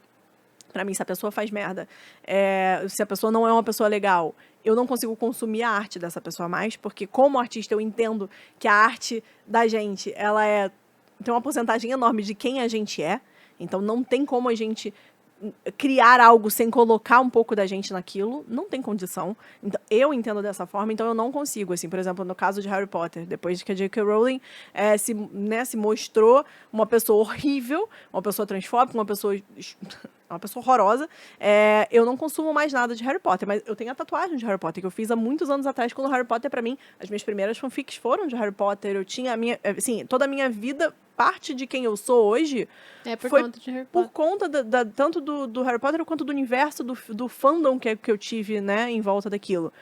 Mas não é por isso que hoje eu consumo alguma coisa de Harry Potter, sabe? Eu não consumo mais. Porque eu não consigo separar o artista da arte dele. Então, assim, quando eu vou entrevistar ou produzir algum show, eu já parto do princípio, já penso assim, olha, eu já imagino que talvez essa pessoa possa não ser legal, entende? Raramente aconteceu. Inclusive, dentro do K-pop, os artistas sempre foram muito legais. Inclusive, as meninas do Mamamoo, meu Deus do céu, que artistas incríveis, não só como artistas, como pessoas. Sabe a pessoa que se preocupa com você? Você tá ali, você é só mais um da produção. E a pessoa tá ali preocupada, você quer uma água? Você precisa de alguma coisa? O artista preocupando com a gente e tal. Que lindas, que maravilhosas. Nossa, isso foi muito legal. São experiências muito bacanas, assim. Então, ao mesmo tempo que é uma experiência muito ruim você ter contato com um artista que não é bacana, quando ele é extremamente legal, quando rola uma parceria muito grande, porque precisa ser isso, né, gente? Quando a gente trabalha junto, precisa ser uma parceria dos dois lados. Aí você fica querendo ainda mais ser amiga da pessoa, né? Aquela... Nossa, assim, pra mim é um grande filtro, porque apesar de trabalhar com cultura pop e tudo mais, acho que eu ainda trabalho com uma coisa que assim, sofre muito preconceito, que é a periferia, né? Então, quando você chama um artista pra ir pra quebrada, pra ele atravessar a cidade, e ele vai, e nossa, assim, acho que na primeira edição, que no fim aconteceu a pandemia, mas a galera todos esses artistas, todo esse pessoal que foi pra Perifacon, eu fico falando assim, mano, vocês são muito da hora, velho, porque querendo ou não, uma galera atravessou a cidade, e eu pensando, não era CCXP, sabe, era a galera circulando, então assim, você via uma galera, sei lá, do Omelete andando pela sabe, pelos corredores e falando com a galera, sabe? Tipo, eu lembro muito de tipo, você ter encontrado a Natália Bride, assim, tipo, falar, ai, Natália, e ela tirando foto com as pessoas, sabe? Nesse ambiente que a gente não conseguiu nem fazer separação, sabe? Tipo, aqui é o espaço dos artistas, aqui é... E ver muito, muito, muito legal, assim, é um filtro muito legal, assim, também, e que às vezes a gente acaba se decepcionando. Eu ainda, quer dizer, me decepcionei com algumas pessoas, mas, assim, a expectativa é que eu tenho conhecido muita gente legal. Muito mais pessoas legais do que o oposto, né? E muito aberta a conhecer, ter contato com essa parte do público, né? Porque as pessoas têm muito preconceito com a classe C e D, né? E, inclusive, vocês falando de K-pop, eu lembrei que a gente teve apresentação de K-pop, porque tem vários grupos de K-pop na quebrada. Galera ama K-pop na quebrada, sabe? Grupos covers, gente, são maravilhosos. Incrível! Assim, foi foda, assim. A gente teve K-pop no nosso Carnageek, que a gente fez lá na Zona Leste. Legal. E no evento da Zona Sul também. Dois grupos se apresentaram no palco e foi incrível. E todo mundo vibrou, porque tem esse preconceito, né? De que a periferia gosta só de uma coisa. Não, mano, a gente ama K-pop, ama rock, ama rap. Ama literatura. Literatura. Tipo, isso é muito legal, mano. Muito, muito legal, assim. É muito legal. É muito bacana ouvir isso dos próprios fãs. Eu gosto muito de seguir a galera na internet, por exemplo. Eu sigo muito os próprios fãs que me seguem no Twitter, eu sigo de volta, às vezes, para poder acompanhar isso, porque isso é muito bacana. Você conhecer pessoas, não só as famosas, as pessoas que já têm dinheiro, que já não sei... É você conhecer um pouquinho de todo mundo que gosta daquilo, porque as experiências são muito diferentes, mas elas também são muito válidas, né? Então, isso é muito bacana, assim, realmente. Ai, com certeza, com certeza. O que eu ia falar, meu Deus, esqueci. A E falta de sobre isso B12. Tava falando antes de começar o podcast que minha memória foi pro caralho nessa pandemia. Enfim, essa coisa também de que você falou no começo, que é da gente projetar as nossas expectativas de como o artista vai ser, e às vezes ele não é nada disso. Principalmente quando. Eu nunca fui de ler fanfic de gente que existe, né? De banda, de artista, nada. Mas existe um imaginário coletivo do fandom. E eu lembro muito, assim, é uma situação que eu acho muito engraçada hoje em dia, que eu era muito fã de... Não existe era, né? Muito fã. Sou muito fã de One Direction, sou muito Directioner. Vou tatuar Directioner, inclusive. Vai ser uma das minhas próximas tatuagens. E rolou toda aquela coisa com o Zayn, né? Você lembra desse Não. surto? O Zayn começou a meio que querer sair do One Direction ali. E aí, ele apareceu fumando maconha.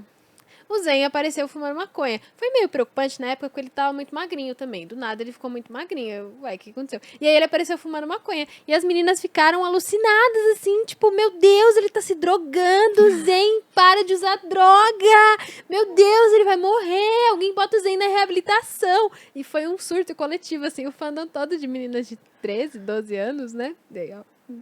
Com a margem pra cima e pra baixo, mas no geral era isso. Alucinadas porque o Zayn tinha fumado maconha. Depois ele saiu do One Direction falando que ele queria ser só um menino de 22 anos normal. E isso também causou um surto, tipo, como assim? Não sei o quê, não sei o quê. E hoje em dia eu super entendo ele, tipo, ele só queria fumar maconha dele em paz e ser uma pessoa em paz. E os fãs criam essa pressão, né, no ídolo de ser o que eles querem. A pressão que deve ser. Isso deve ser muito absurdo mesmo. Inclusive no nível de meninos como One Direction, hoje dos meninos do BTS, por exemplo, pessoas que são internacionalmente muitíssimo famosas, assim, sabe? Realmente deve ser muito pesado. Mas assim, o fandom em si, ele cria essas personalidades pros artistas, né? Dentro do K-pop, isso é muito comum, porque os próprios artistas, quando eles entram para uma empresa e eles entram num grupo e etc., é muito comum eles criarem esse stage name que a gente chama, né? Você cria uma personalidade e um outro nome para você subir no palco. Não quer dizer que aquele ele não seja você, mas que é como se, tipo, aquela pessoa, é igual a diferença do eu Bárbara para eu Babi. A Babi é a pessoa pública, a pessoa que vai aparecer num evento. A Babi, ela, por mais que ela às vezes não esteja muito bem, ela vai botar um sorriso e ela vai ser legal com as pessoas, sabe? Porque toda essa parte pessoal vai ficar com a Bárbara, que são a mesma pessoa, mas são formas diferentes, talvez, da gente encarar o público, né, enfim. Aí os artistas têm isso, né, os artistas de K-pop, eles têm esse stage name, que é um personagem, uma criação de um personagem, né, de uma personalidade pra mídia. Inclusive no K-pop, que é muito diferente do que, né, essa parte, né, de consumo, de como a gente enxerga aqui, porque lá existe a cultura do idol, essa pessoa precisa ser inalcançável, ela precisa ser perfeita, ela não fala de questões pessoais, ela não tem nas redes sociais pessoais, por exemplo, ela não vai mostrar o dia a dia muito pessoal, são coisas muito não é tolhidas, mas é muito é tudo muito bem pensado, né, o que vai ser exposto para o público ou não.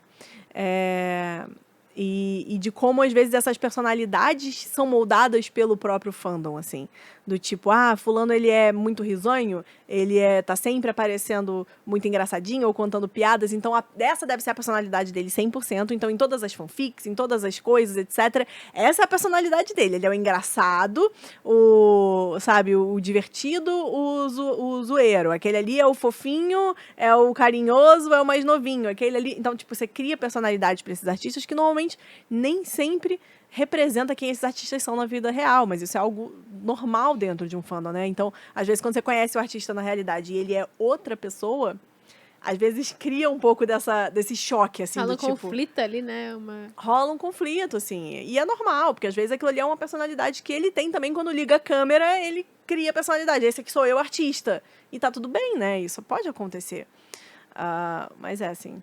E eu acho muito engraçado que dentro de fandom a gente tem essa visão do tipo, eu conheço o artista. Eu acho muito engraçado isso. Eu acho pessoalmente muito engraçado quando alguém fala, aí tá na cara dele que ele não tá querendo estar neste programa. Olha, você consegue ver nos olhos do artista tal que ele tá infeliz. Eu fico tipo, você tomou um chá da tarde com a pessoa e ela contou isso pra você. Mas isso é uma coisa de fã, né? Parece que a gente conhece o artista que a gente gosta. Parece que ele é nosso amigo. Então é como se a gente meio que se identificasse, né? Enfim. Sim. Eu ia falar que não, mas eu acho que sim e Tem não. os dois assim. lados, eu entendo. Porque, total. tipo, com One Direction, hoje em dia eu consigo pensar, não conheço eles. Amo eles de paixão, consigo dizer, amo eles, Mas não mas faço eu não ideia de quem conheço eles são. Mas aí, sei lá, Taylor Swift, mano, eu tô acompanhando a discografia da mulher há 20 anos e ela fala, né, ela coloca o sentimento dela, a vida dela ali. Me sinto amiga da Taylor Swift. Conheço ela? Não. Né? Não consigo saber se ela tá... eu consigo ver no olho dela. Não consigo. Às vezes é não um pouco de conheço ela, ingenuidade mas também, de fã e tal, de você achar que você consegue ver ou sentir tudo que o artista...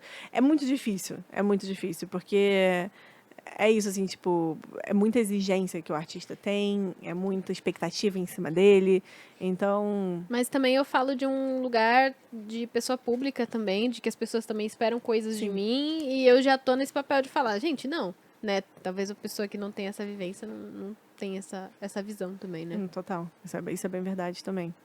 Acha que é só quando você é artista, você é obrigado a ser de tal forma, ou você é obrigado a agir de tal forma, e não é muito a realidade mesmo, é muito diferente.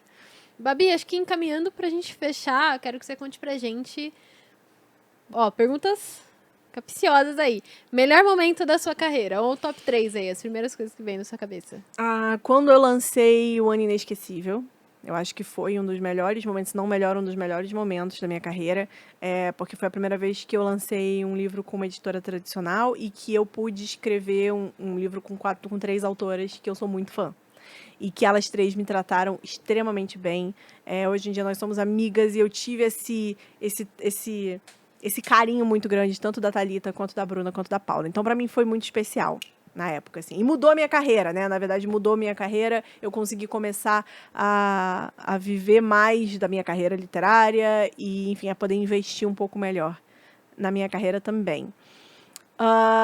Acho que quando eu apresentei talvez o show do BTS em 2014, foi uma experiência muito diferente, foi muito bacana, inclusive hoje, né, tipo, tendo tido essa experiência e podendo saber, assim, tipo, como eles foram pessoas muito incríveis, por exemplo, comigo no palco, que essa expectativa que a gente coloca, assim, nos artistas, no caso deles foi muito alcançada. Os caras foram realmente muito legais, assim, não precisavam ser legais do jeito que eles foram, e eles foram muito legais. Então, eu tive um momento no palco que eu estava muito incerta de que eu estava falando ali e tal, e eles me ajudaram no palco, eles não tinham necessidade nenhuma de fazer isso. Então, esse tipo de coisa foi muito especial. Muito difícil, né? Escolher só 3 momentos. Eu tô pensando em várias coisas muito Já bacanas. vai soltando o assim. que você vai pensando aí. Eu acho que talvez o primeiro livro que eu lancei de forma independente foi especial porque foi independente, foi o meu primeiro livro, então eu acho que foi muito bacana.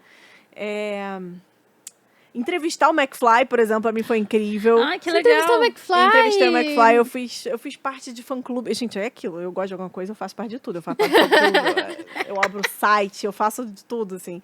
E eu entrevistei o McFly numa época, e o McFly foi o motivo pelo qual eu comecei, né, tipo, a escrever de forma profissional. A minha fanfic do McFly foi meu primeiro livro, então foi muito especial pra mim também. Então posso dizer que foi um dos grandes momentos, assim, da minha carreira.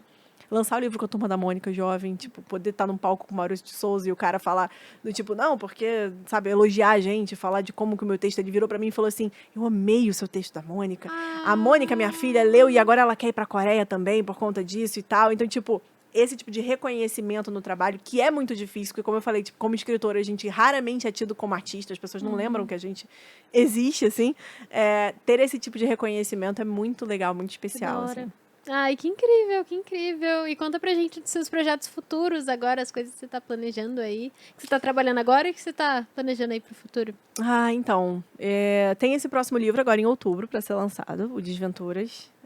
quase românticos no festival, que está sendo lançado pela editora Gutenberg, com a Eric Menes. Ela escreve também comigo esse livro. É o primeiro livro de ficção dela, então vai ser muito divertido.